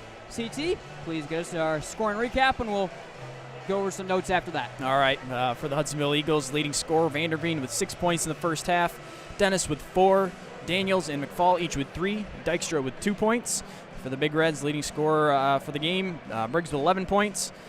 Day and Watson each with 3. And then Davis and Guy both with 2 points. Again, I mean, we talked about it so much. We talked it to death in the pregame show, the pace, the style of game this had to be for Hudsonville to win. It was exactly that game. But for me, the most impressive part of the game was when it wasn't their style of game. When the trap was on, when the pace of this game was up, when your best player, your leader on offense and all really elements, Braden Shamray, that kind of the whole thing a lot of times revolves around, when he was on the bench with a couple of fouls, they were able to withstand it. When he came back out, they hit some big shots. They were able to stay right in it. They're down to score. That, to me, is most impressive, is when it wasn't going Hudsonville's way. When you expected the classic Muskegon run where they're all of a sudden going to go on a 10, 15-point run and put this thing away. That didn't happen, and that's why Muskegon is in danger right now of falling. Yeah, a huge moment. I think when you look back later in the game, I think you look at those couple minutes when Shamray's off the floor. Really, the guy that you feel comfortable handling the basketball at all times has been the guy to make things go for this team, and getting some big minutes from Daniels, Heath Heiss, McFall, all in there, hitting some shots, handling the basketball. There were some turnovers in there, but for the most part, keeping their composure, not letting Muskegon get out and run a little bit too much. They were able to up the tempo. Muskegon hitting some threes of their own, but for the most part, able to keep it close enough that could cut back into that lead when Shamray's back out on the floor and keep it close at half. And because they were able to keep Shamray on the bench for so long, they were able to get out of half despite a lot of fouls, avoiding any big-time foul trouble because Shamray winds up just finishing with those 2 fouls. They have to be a little bit careful here, but I think that's a big point as well. For Muskegon and for Coach Guy, the question that I think continues to linger for everyone is when are they going to be able to start running? And yes, Hudsonville does a lot of things to kind of limit your ability to run in the way that they get back defensively, but I'm a little bit surprised that Muskegon didn't try to force the issue more than they did. Yeah, we'll see if that's something that they're going to try to go to in the second half, but for the most part, they were pretty content to not really try to go too crazy, trying to outrun Hudsonville, staying in the half court. They had some chances underneath the basket, but that's the matchup that Hudsonville is trying to switch things to, trying to force the basketball down low. That's where they feel like they've got the advantage, and they did a couple different times. I think a couple opportunities in transition for the Big Reds where they really either get some chase down rebounds or poke the ball free and get a chance to run, but for the most part, not forcing things more than they had to. Yes, a unbelievable second half coming up. Certainly do not go anywhere. We'll take one more break. When we come back, we'll get you through a couple more notes and keys to the second half. 21-18, Muskegon leading Hudsonville at the break. We'll be right back here from West Ottawa and the Regional Championship on Game Night on Michigan Sports Radio.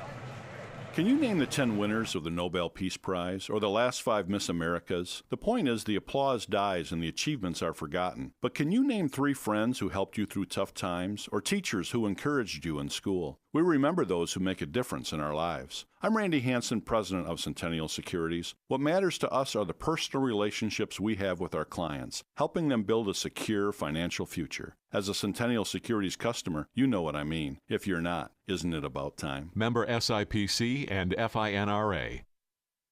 Daniel the deer danced everywhere. He pranced through fields and jigged through rivers. Then he saw it. What a stage! A place no deer had dared dance before. The hood of a brand new car. Hey, my car! And the car was covered, thanks to Farmers Insurance. Deer Dance Floor, December 1st, 2014. Talk to a farmer's agent. We know a thing or two because we've seen a thing or two. We are farmers. Bum, bum, bum, bum, bum, bum. Contact the Scott Bates Agency today, 616-531-3441. A proud supporter of MichiganGameNight.com. Need to replace that worn-out carpet or floor? Floor Coverings International makes it easy. They bring their mobile showroom to you. Save yourself the trip and gas shopping around. See a wide selection of carpet, hardwood, laminate, and vinyl in the lighting of your own home. Go to floorcoveringsinternational.com today for your free consultation. Work with one team for a hassle-free experience from the quote to installation. And each Floor Coverings International business is independently owned and operated, so they are local business owners in our community. Floor Coverings International, the flooring store at your door. Are you looking for a new career? Aetna Supply is hiring. Aetna Supply is Michigan's #1 plumber wholesaler, servicing local customers for over 50 years. They offer great benefits, a 401k with company match, quarterly bonuses, and no Sundays. Once again, check them out at aetnasupply.com/careers or click on their logo on the Michigan Sports Radio homepage.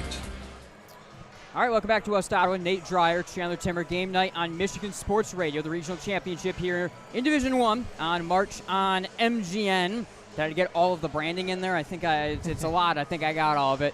About a minute and a half until the second half. 21-18. Chandler, let's start with Coach Elliott. What are the keys to the second half if Hudsonville is going to pull off the upset tonight? Yeah, pretty much trying to repeat the speed that the game was played at in the first half. Keep it at that same tempo and style. I think avoid some foul trouble with Shamray. That's a big part of it. And when your ball handler's out there, that kind of eliminates some of the complications on the offensive end. You can kind of continue to force that matchup down low with your forwards.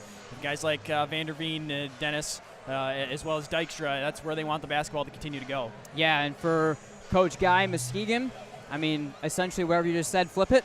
Pretty much, yeah. I think look for them to be a little bit more advantageous in trying to run a little bit. I think when they've got opportunities to push the pace. You saw them get into it at times, but for the most part, we're pretty content to ease into things. Trying to work the basketball down to Davis. That's the matchup, again, that the Eagles are trying to get. And the defense for the Eagles holding strong for the most part. I think continuing to rely on their senior guards. I mean, it's pretty obvious when you look at it at a grand scheme of things, but when you've got guys like that, you need to rely on them in games like this. All right, thanks as always to Scott Bates Farmers Insurance Agency, Centennial Securities, for their presenting sponsorship of Game Night on Michigan Sports Radio, helping us bring moments like this. A regional champion is going to be crowned in just 2 quarters here at West Ottawa. Both teams out from their halftime breaks. It's the home white jerseys for Hudsonville tonight. Eagles in blue across the chest. Numbers in blue, trimmed in gold. Blue and gold trimming down the side. The Big Reds in their traveling black uniforms. Numbers and lettering in red, trimmed in white. And the Big Red logo on either short leg. Left to right across your radio dial. Muskegon will get the ball to start the second half of play here. 8 fresh minutes up on the board. Same lineups that opened the game will open the second half. Sidnor, the stutter steps, top of the key, bounds in the lane, hangs and scores off the window. First points for Anthony Sidnor, and he did that with some authority, Chandler, 23-18. Yeah, right away attacking, not wasting any time. Dykstra, again, had the feet set, looked like he was trying to draw the offensive charge, but not getting the call. Saw that a lot in the first half, but not getting it there. Top of the key, Shamray. Hands off left corner for Dykstra. Dykstra, jump pass, right wing, Vanderveen to the right corner for Dennis. Up top for Heath-Ice. Heath-Ice for Dennis, right corner. Up top, Dykstra. Left wing, pass to Shamray, poked and stolen by Anthony Sidnor III. The senior to the top of the key, right corner for Day. Up top, Briggs. Briggs bounds in the wing, no look pass, right corner, Sidnor. He'll take it out right wing, watched defensively here by Shamray. Eagles working a switching man-to-man, no middle defense right here. Top of the key to Briggs.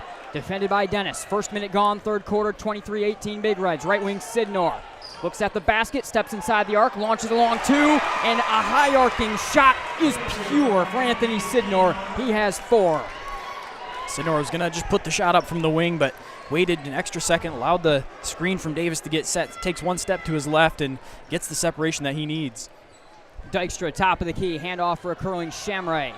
Left corner to Dykstra. Staring at the basket, starts a dribble, crosses left, turns his back on Davis at the block, bounds in the lane, gave a shoulder, left hand flip shot short, race to the rebound, touched out of bounds by Terrence Davis. It will stay with Hudsonville. Great work right there on the box out by Dykstra as Davis got the last piece of it on its way out. 6:25 in the third, 25-18 Muskegon. Those two have been battling all night long. Davis and Dykstra going back and forth. Post touch again for Dykstra. Davis getting just a piece of it. Ended up going out of bounds off of him. Good work by Dykstra, but nice defense on the interior from Davis. Shamray left corner.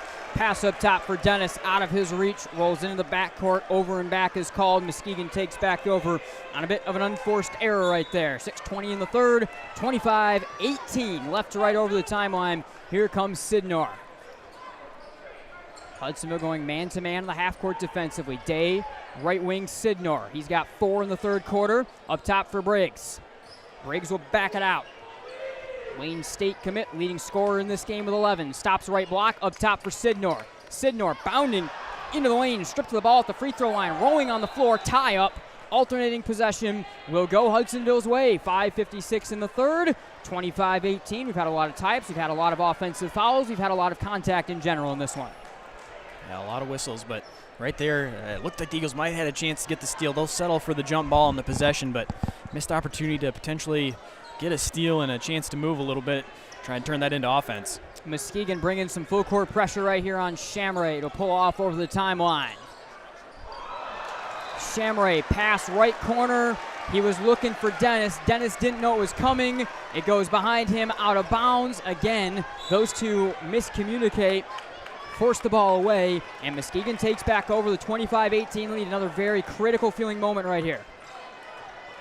Jordan Briggs over the timeline, defended by a crouched Jonah Dennis. To the right wing, Briggs, keeping a right-hand dribble, crossover. Gets a screen set, rolls around at top of the key. Throws left wing to Sidnor.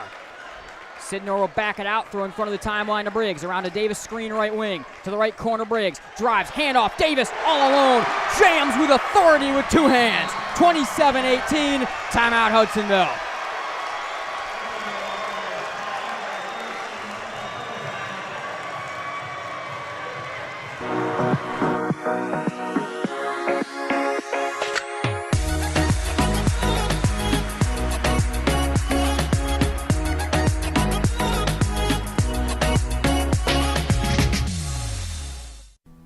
Looking for a great place to buy a used truck or car? Check out Extreme Truck and Auto Center, located at 1098 O'Malley Drive in Coopersville. They have a huge selection of trucks, cars, vans, and SUVs. Stop by their lot or give them a call at 616-384-3777. You can check out their inventory at xtacenter.com. All right, welcome back to West Ottawa game night on Michigan Sports Radio. Nate Dreyer, Chandler Timmer with you. 5:19 in the third, 27-18. A big run here from the Big Reds, and now they're going to go full court pressure, trying to keep the run going. Inbounded to Heath Heiss. Lineups that open the second half remain out there. Heath Heiss over the timeline from the near side, right to left. Offensive foul on Dykstra, running into Davis. First foul of the second half, 5:11 in the third, 27-18 Muskegon. Jovan Daniels will check in here for Heath Heiss.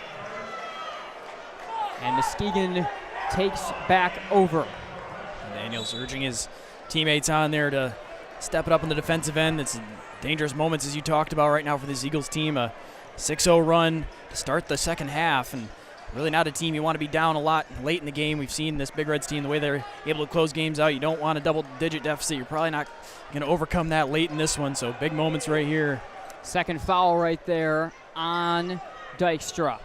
Briggs right side, bounding into the right corner of the ball, defended by Dennis. Up top for Day with a bunch of space, launches a 23-foot three, rattles out, rebound Davis, floating putback, hangs on the front rim, and goes down good. 6 for Davis, 29-18.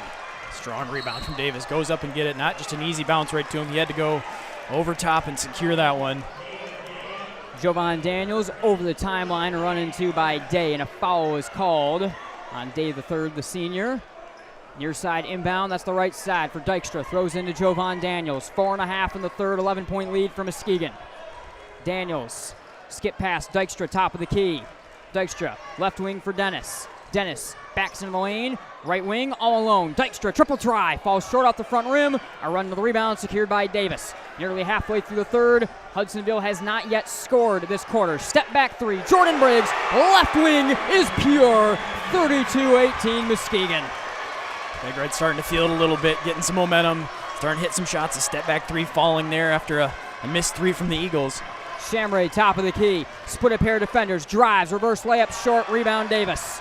Tied up by Dennis, who's able to fling it out there. Muskegon to run. Briggs lobbing Cunningham. Left-hand layup on the alley-oop is good. Timeout, Coach Elliott. 34-18 with 3:46 in the third. And the Muskegon faithful are ready to blow this place up. Did you know that roller skating is in full swing? Terry Hall Roller Rink in Grandville is open Thursday through Sunday with a variety of hours to meet your family's needs. Visit terryhall.com for details. All skate, everyone skate. And if you tried the hottest new restaurant in the area, the Derby Tavern in Jamestown is on everyone's list for fine food and beverage, where friends gather and every hour is happy hour. Visit thederbytavern.com for details.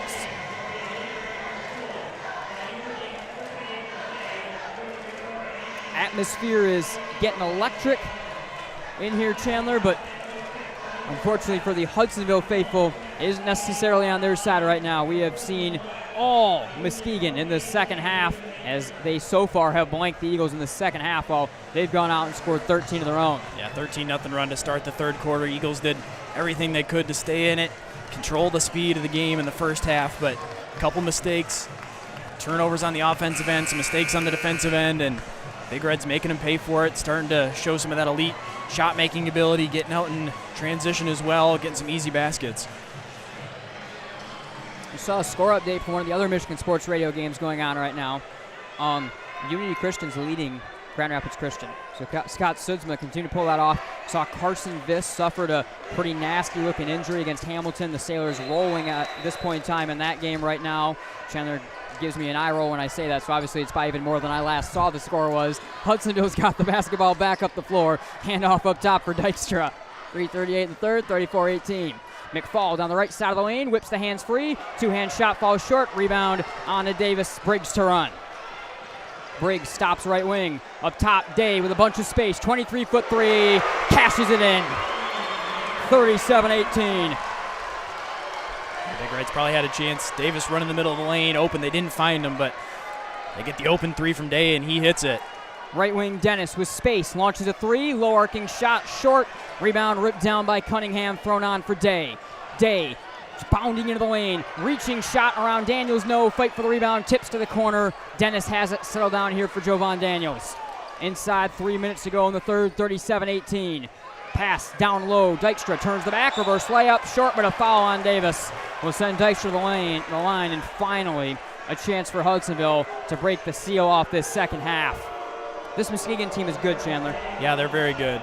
The Eagles going to take this opportunity, though, to hopefully slow the game down a little bit, stop the nature of the way this thing was turning and getting Dykstra to the free throw line, give themselves a chance to reset here a little bit. First free throw, Dykstra, good.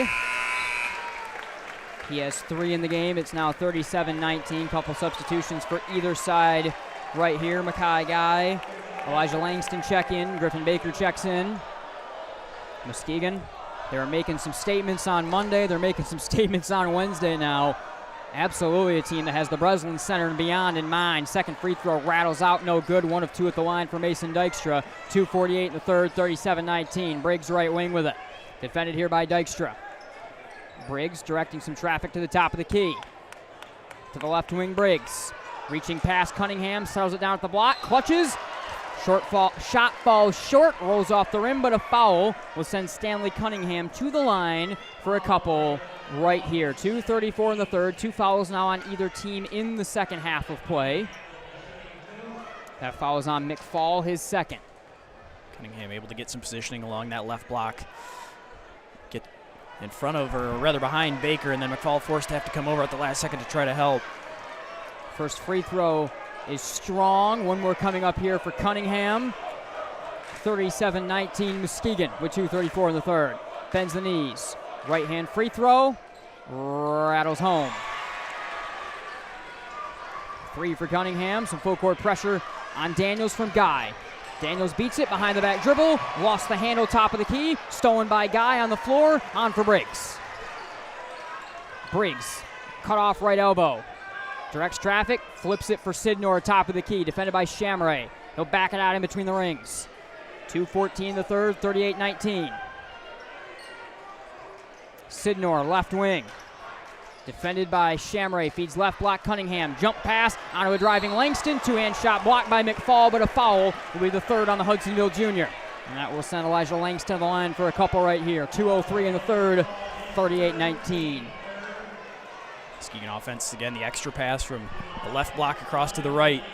Creates the opportunity, the defense overreacting, trying to crash on that left side. Able to get that 1 more pass behind the defense.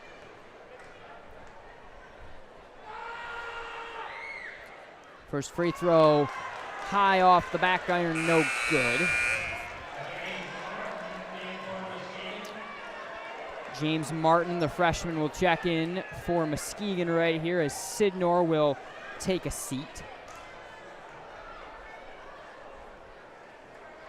1 more at the line for the big guy. Langston hits that one.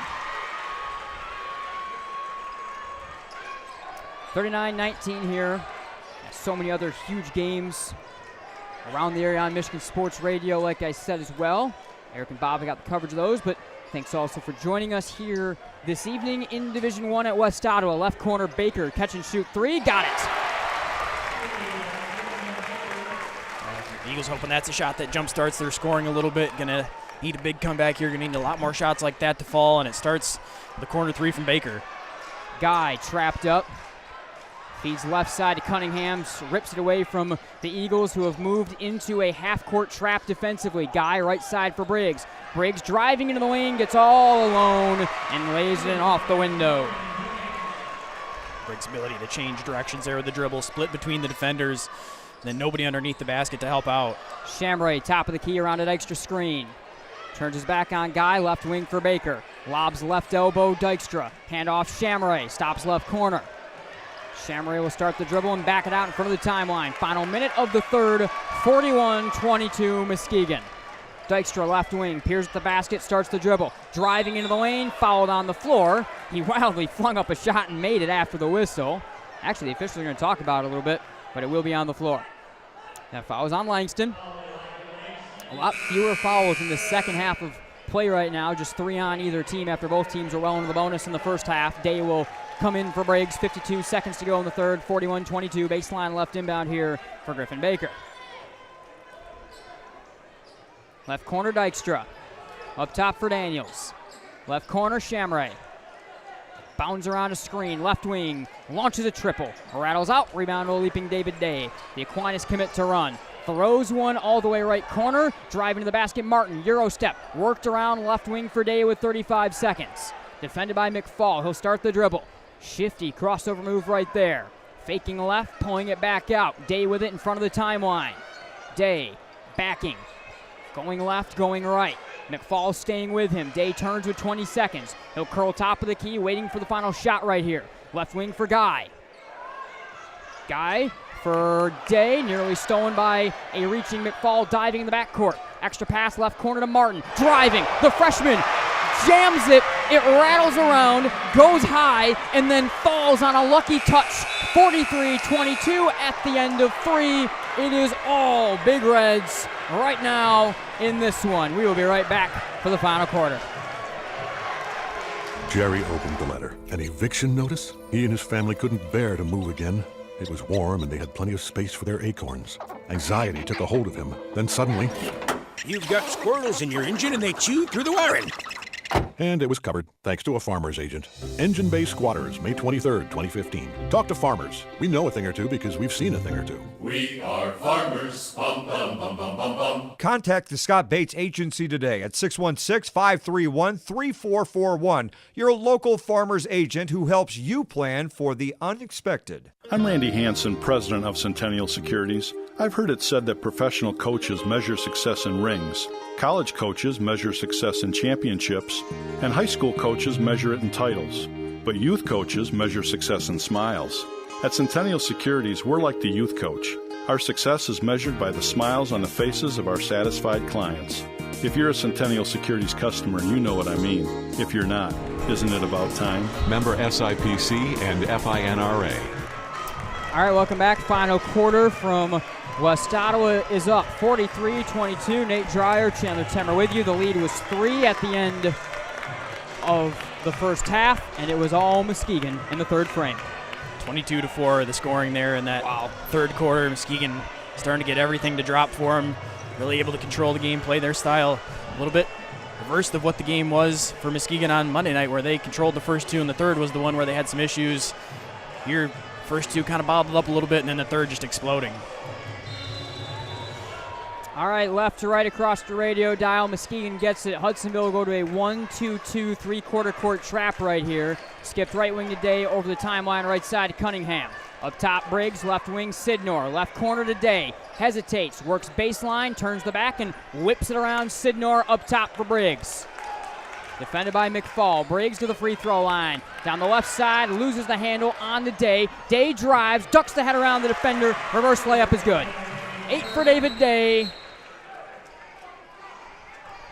Coach Guy is yelling at Jason Martin, the official right now, after the play, as Hudsonville will get ready to inbound. 7.5 to go in the fourth, 45-22. Inbounded here to Jovan Daniels. Left side, Dykstra over the timeline.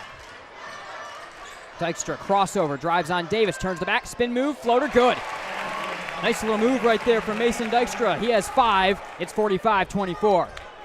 That's what the Eagles had working early on when they were able to really get in their offense, get Vanderveen and Dykstra some touches there. Dykstra able to use his dribble. Sidnor drives around Dykstra, clutches midair, left hand push shot short, rebound down to Dykstra. Daniels throws over the timeline to Baker. Left block, McFall will pull it out left corner, turns into a 3, missed it all short. Cunningham runs to the rebound. 6:50 and less in the ball game, 45-24. David Day up top for Briggs. Right wing, back to Day. Catch and shoot 3. Splash.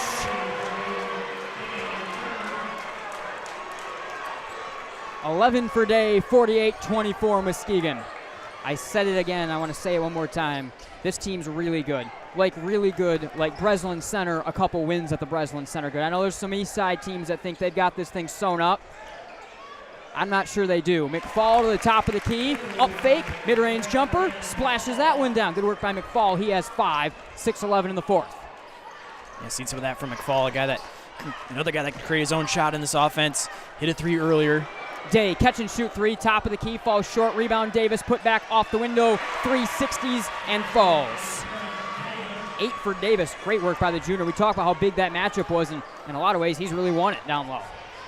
Daniels pushing the pace. Left corner McFall, all alone. Triple try off the back rim, no. Rebound Davis. 5:45 in the fourth, and Muskegon slowing things down a little bit right now off the miss. They lead 50-26. Yeah, going to see the script flipped a little bit now. The Reds going to be the one that are going to go a little bit slower. Got a chance to go right there, but drive from Briggs is good off the window.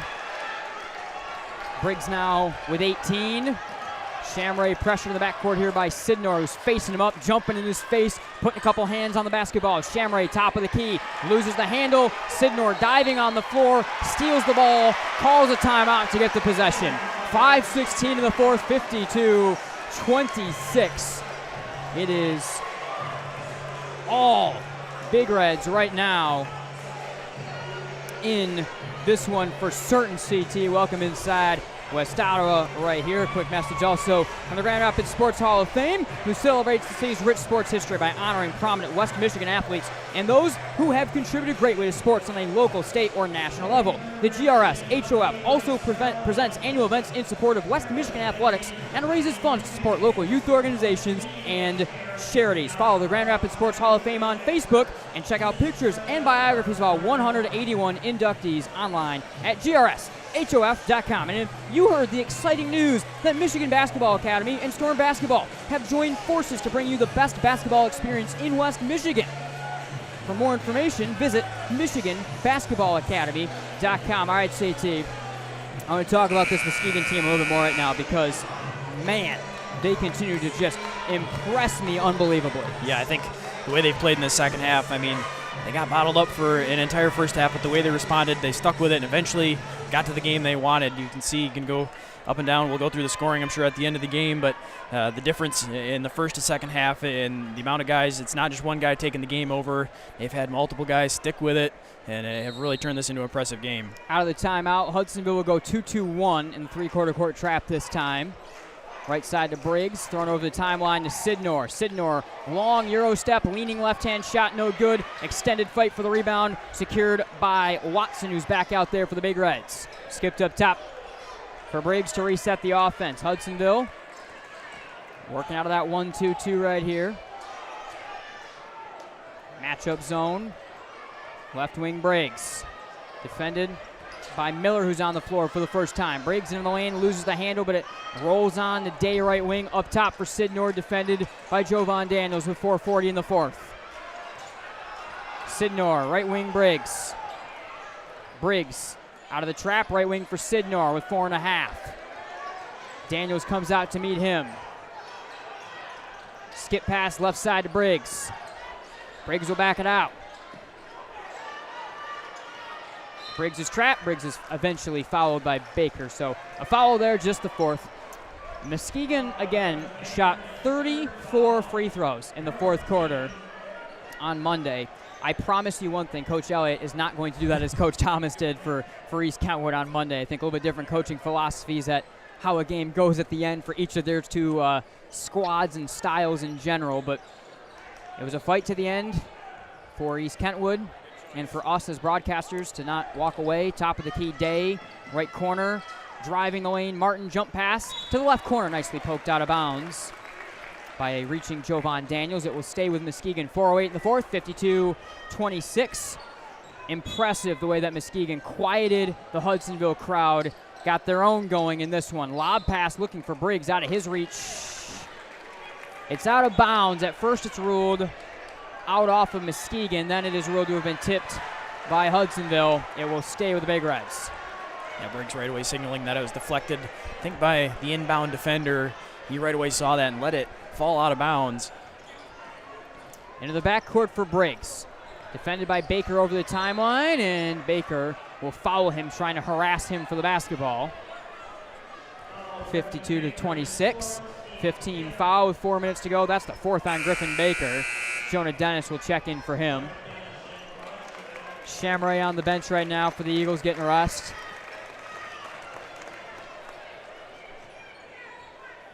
Sidnor, left side inbound, got it left wing to the big guy, Justin Watson. In front of the timeline, left side to Sidnor, trap, jump pass to Briggs. Briggs trapped from behind, feeds down low, all alone. Martin driving to the basket, two-hand dunk attempt blocked by Dykstra on the Heath Ice. Right wing for Daniels. Up top, Miller, swung left wing to Dennis. Daniels, starter step from the freshman, down the left side, long floater. Cannot get the friendly touch, hung on both sides of the rim, would not fall. Martin, fellow freshman, to the board. Briggs split a pair of defenders over the timeline and gets fouled. That will be on Dennis. 3.5 in the fourth, 52-26, 16 foul on Hudsonville, the second on Jonah Dennis. I think Daniels is going to be a really interesting player for this Eagles team. Still just a freshman, but can already see the potential right there, the ability to get to his runner in the lane. Unlucky bounce off the back iron, but he's seen some serious minutes in this game and is only going to continue to develop. Martin left block, elevates, clutches, scores over top of Miller, and a foul. How about that freshman, though? The 6'3" Martin. Now, Jovan Daniels is built more like a freshman, I would say for sure. 5'6" and 135 pounds maybe. James Martin is not built like a freshman. At 6'3" and very big, and the first free throw is good for him. Yeah, there's a little size difference there. A couple different ways of getting things done. We've seen Muskegon's football team have guys like Martin for a long time. This basketball team, too. Dennis, Euro step in the lane. Right-hand flip shot is strong, but a foul is called, and he will go to the line and will shoot a couple. 3:16 in the fourth, 55-26. Fourth team foul on Muskegon. Dennis at the line. The junior has 4 in this one. First free throw rattles out. And again, this Hudsonville team, they're going to have to replace Dykstra and Vanderveen inside, but pretty much everyone else, Heath Ice leaves, but almost everyone else is coming back for either their junior, senior, or sophomore seasons. Yeah, they lose some of that physicality and size that they rely on, but you've got still got Shamray coming back. You've got other guys. Daniels, of course, we just talked about. McFall, another guy that all are going to be coming back, and some skill players for this Hudsonville team. I would argue the best JV team in the OK Red, quite possibly as well. Briggs over the timeline, grabbed and fouled. He'll go to the line for a 1-and-1. 3:08 in the fourth, 55-27. That foul is the third on Gibson Heath Ice, the senior. And we'll send Jordan Briggs to the line. Briggs, Wayne State commit, has 18. He can get to the 20-point threshold at the stripe right here. First free throw is no good, rattles out. Heath Ice down to the board. He'll slow it down right to left over the timeline. Now push pass looking for Miller. Martin got his hand in there, stole it away, sent down to the floor. Bodies crashing everywhere over the basketball. Expert play by Day to roll it on to Sidnor. Then diving onto the floor, Dykstra pokes it out of bounds into the backcourt. It'll stay with a baseline inbound from Muskegon. Both these teams fighting really hard down the stretch in this one despite the score at the moment. Can't question the effort from either team. Big lead for the Big Reds, but 3 different players from each team, 6 total, all hitting the floor, going for the loose basketball here in the final minutes. Day over the timeline, feeds Sidnor. He's triple teamed and skips right side for Briggs. Down low, Martin, the freshman, elevates and lays it in. He has 7, 57-27, a 30-point lead. Yeah, when he was going up, Martin, I think, wanted to throw that one down, but maybe at the last second, realizing he wasn't quite going to get there. Defender in the area, just laying that one in. Crossover from Mason Dykstra off his foot, dives to the floor and regathers. And then Heath Ice trying to feed Dykstra, has a pass that gets tipped to the right block onto Dennis. Dennis flies to the basket, corrects midair, scores off the window with 2 hands, and gets fouled. So that'll send Jonah Dennis to the line to shoot a couple right here. A line change for Muskegon. Briggs, Day, Sidnor, and Watson will take a seat.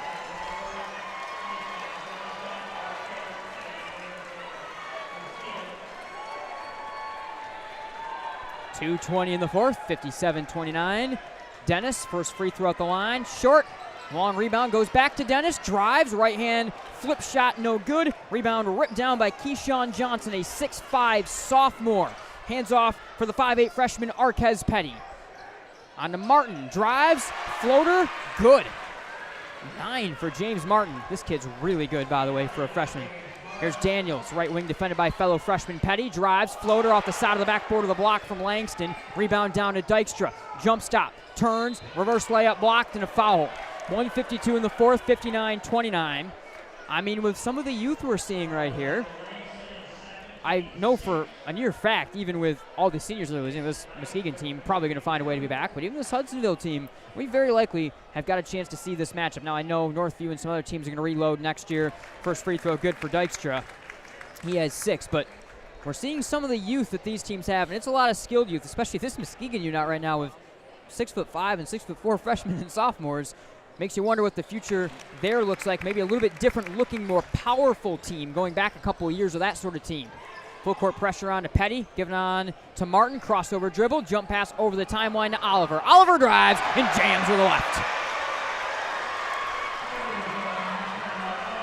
61-31. Final 137. Sorry, CT. No, Big Red's just really most of this fourth quarter been able to really hunt for some of those big plays, some jam opportunities for some of their younger players. Skip feed, Dykstra, right hand shot is good, and a foul. 9 for Dykstra. He can get in to double-digit scoring on what will be his final night in a Hudsonville uniform. Certainly not the end of his athletic career. He's going to go play football for Coach Anise in Ferris State next year. Announced that middle of this season. Rattles out the free throw. Joey Miller had the rebound. It's ripped away from him by Keyshawn Johnson, who then gets fouled by Jonah Dennis. 1:24 in the fourth, third foul on Dennis. 61-33, and the Big Reds to the line for a 1-and-1 right here. By the way, MGN news today, or in terms of our normal coverage, congrats to Cam Regnaris, Granville Center, signed with Grand Valley State. Coach Mann there, so anchor up. I'm a Grand Valley alum. Good choice, young man, and maybe they'll take that deal D1 like we've been hearing whispers of for the last few years. Free throw too strong at the line, and Hudsonville will take it back over. Final 1:20 the ball game, 61-33 in the regional championship. Right corner for Daniels. Daniels, right wing, Dykstra. Peers the basket, launches a three. Too strong, long rebound up top to Daniels, who didn't have to move a foot for it. Daniels, crossover, step back, long three. Off the back iron, no. Rebound poke to the corner, taken by Martin. Knocked out of bounds then, away from him by a diving Jonah Dennis, who is fighting to the absolute end. And Dennis a little slow to get up and get some help, and will walk it off right here. 1:02 in the fourth, 61-33. At this point, mostly just waiting for a guy like Dykstra to get his final moments, along with Heath Ice in a Hudsonville uniform. Right wing, deep catch and shoot three. Dykstra, splash. 12 for Mason Dykstra, 61-36. Even though a tough loss for those seniors, a cool opportunity there for Dykstra, knowing he's got a chance to put up a few more shots, add to his scoring total in his final game there, and hits the three. Petty no-look feed, poked and stolen away by the Eagles and taken by Jovan Daniels. Daniels, handoff, right wing, catch and shoot three, Heath Ice. And he wedges that one between the backboard and the basket. That almost be more memorable for him than if he had cashed that in on maybe his final shot as a senior. 34 seconds to go in the fourth. Alternating possession stays with Hudsonville. Heath Ice to throw in. Heath Ice lobs right corner out of the reach of Daniels. Kind of some miscommunication as Daniels was cutting left, the ball was cutting right. And Muskegon takes over with 33 seconds, 61-36. Hudsonville team that just doesn't make a ton of mistakes like that, and that's just I saw a few of those to start the second half, and that's kind of what led to the snowball effect. That's all Muskegon needed to really turn this thing up a notch and open it. Martin evades the full court pressure, then gets run into. No foul called. Right wing Oliver down to the right block, spinning into the lane. Langston fouled on the floor. He will go to the line for two into the double bonus. 21 seconds to go in the ball game. 61-36. The chant from the Hudsonville student section is thank you, seniors.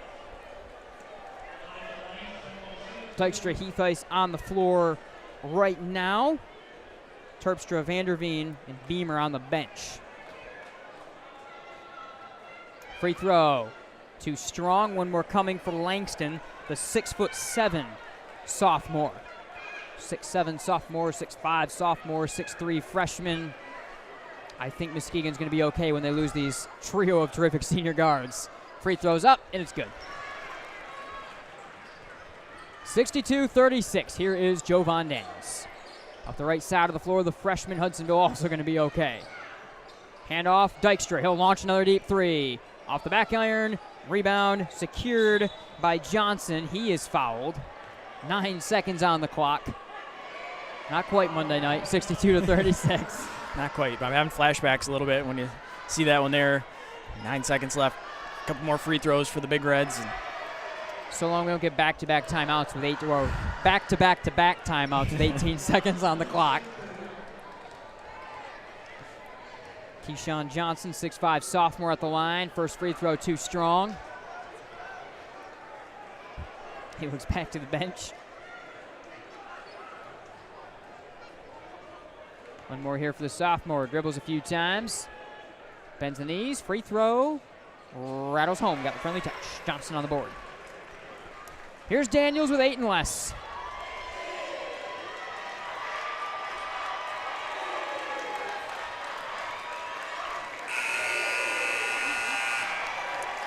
(63-36). The Muskegon Big Reds are regional champions again.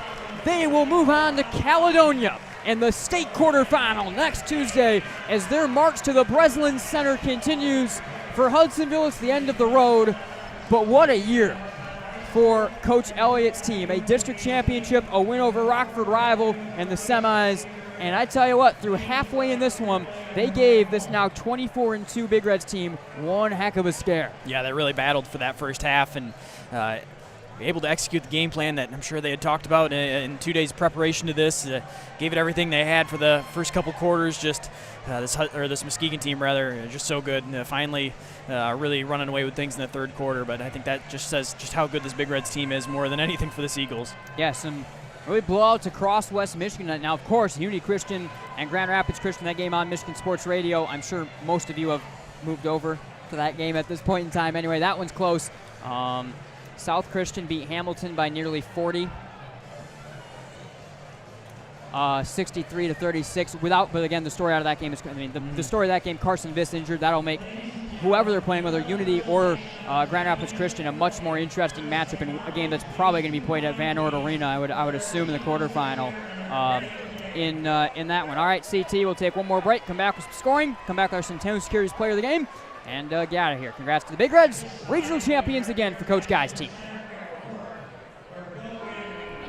The sinister cries haunted Mary through the night.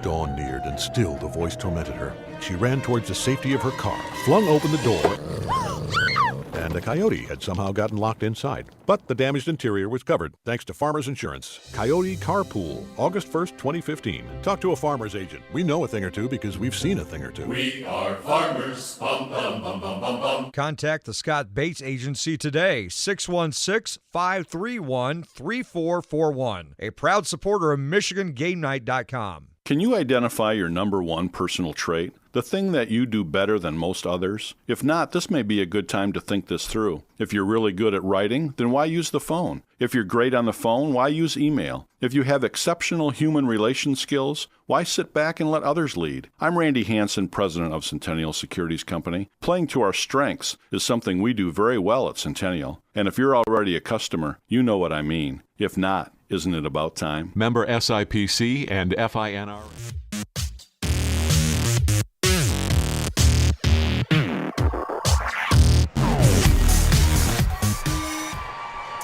All right, welcome back here. Nate Dreyer, Chandler Timmer, game night on Michigan Sports Radio. Muskegon, 63-36 regional champions over Hudsonville. Bates Agents postgame show.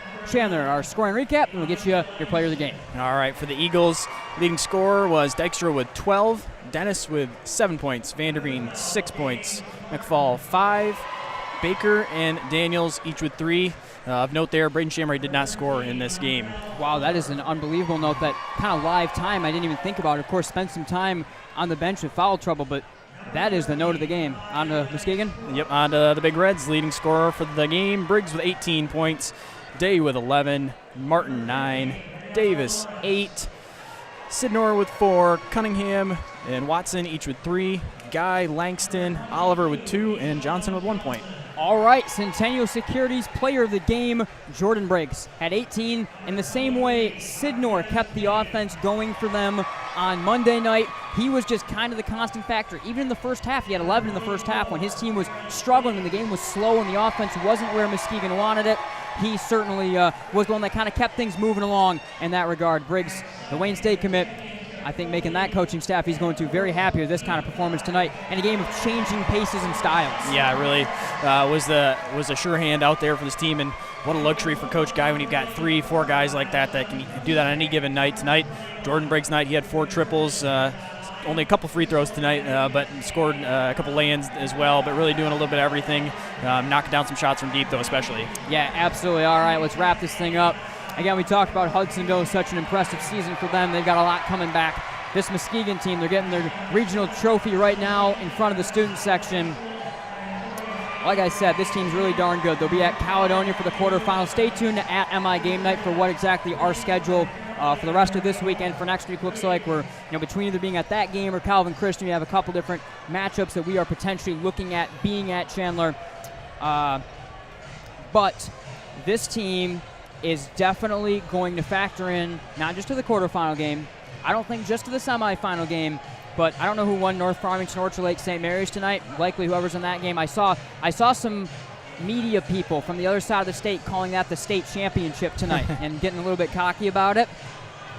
Look out for this group of guys from the west side, because this team, they proved tonight, you grind them down. Yes, they already lost to North Farmington once, but give them another chance the way they executed slow tonight. Look out. Yeah, I think they're definitely going to be prepared for that. In a game they were uncomfortable for a while, showing that they're going to stay calm. They're going to get to their game eventually, and I think they're definitely going to have something to say about that. And some of the teams, I think they've got it wrapped up. All right, absolutely. Thanks for tuning in again tonight on Game Night on Michigan Sports Radio. Muskegon, regional champions yet again here at West Ottawa. A little different than the last time they and Hudsonville played back in 2015 in 4 overtimes. A clinical performance from Coach Guy's team. For Chandler Timmer, for everyone at Michigan Sports Radio and Michigan Game Night, I am Nate Dreyer signing off. Again, stay tuned to at MI Game Night to find out where we're going next. Potentially some girls Breslin Center coverage, but especially next week, boys quarters, boys Breslin Center. We're going to be super, super busy. It's the best time of the year as we're closing in on East Lansing. Thanks for tuning in, everyone, and congrats to the Big Reds.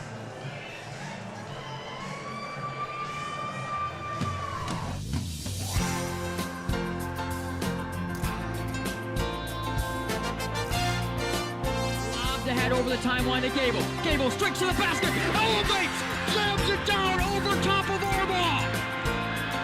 Oh my goodness, the tomahawk jam. The ball is tipped, and there you are. You're running for your life. You're a shooting star in all the years. Driver pounds the rock, looking for a passing lane. Got some motion going, got a right corner for Haglund. Pounded defensively by Dudley. Step back 3 for the lead. Buries it pure! Kobe Haglund, 40-39 West Ottawa. A step back triple. Absolutely cold-blooded from Haglund. Giving on to Titus. Titus angles, pull-up shot for the lead. Good!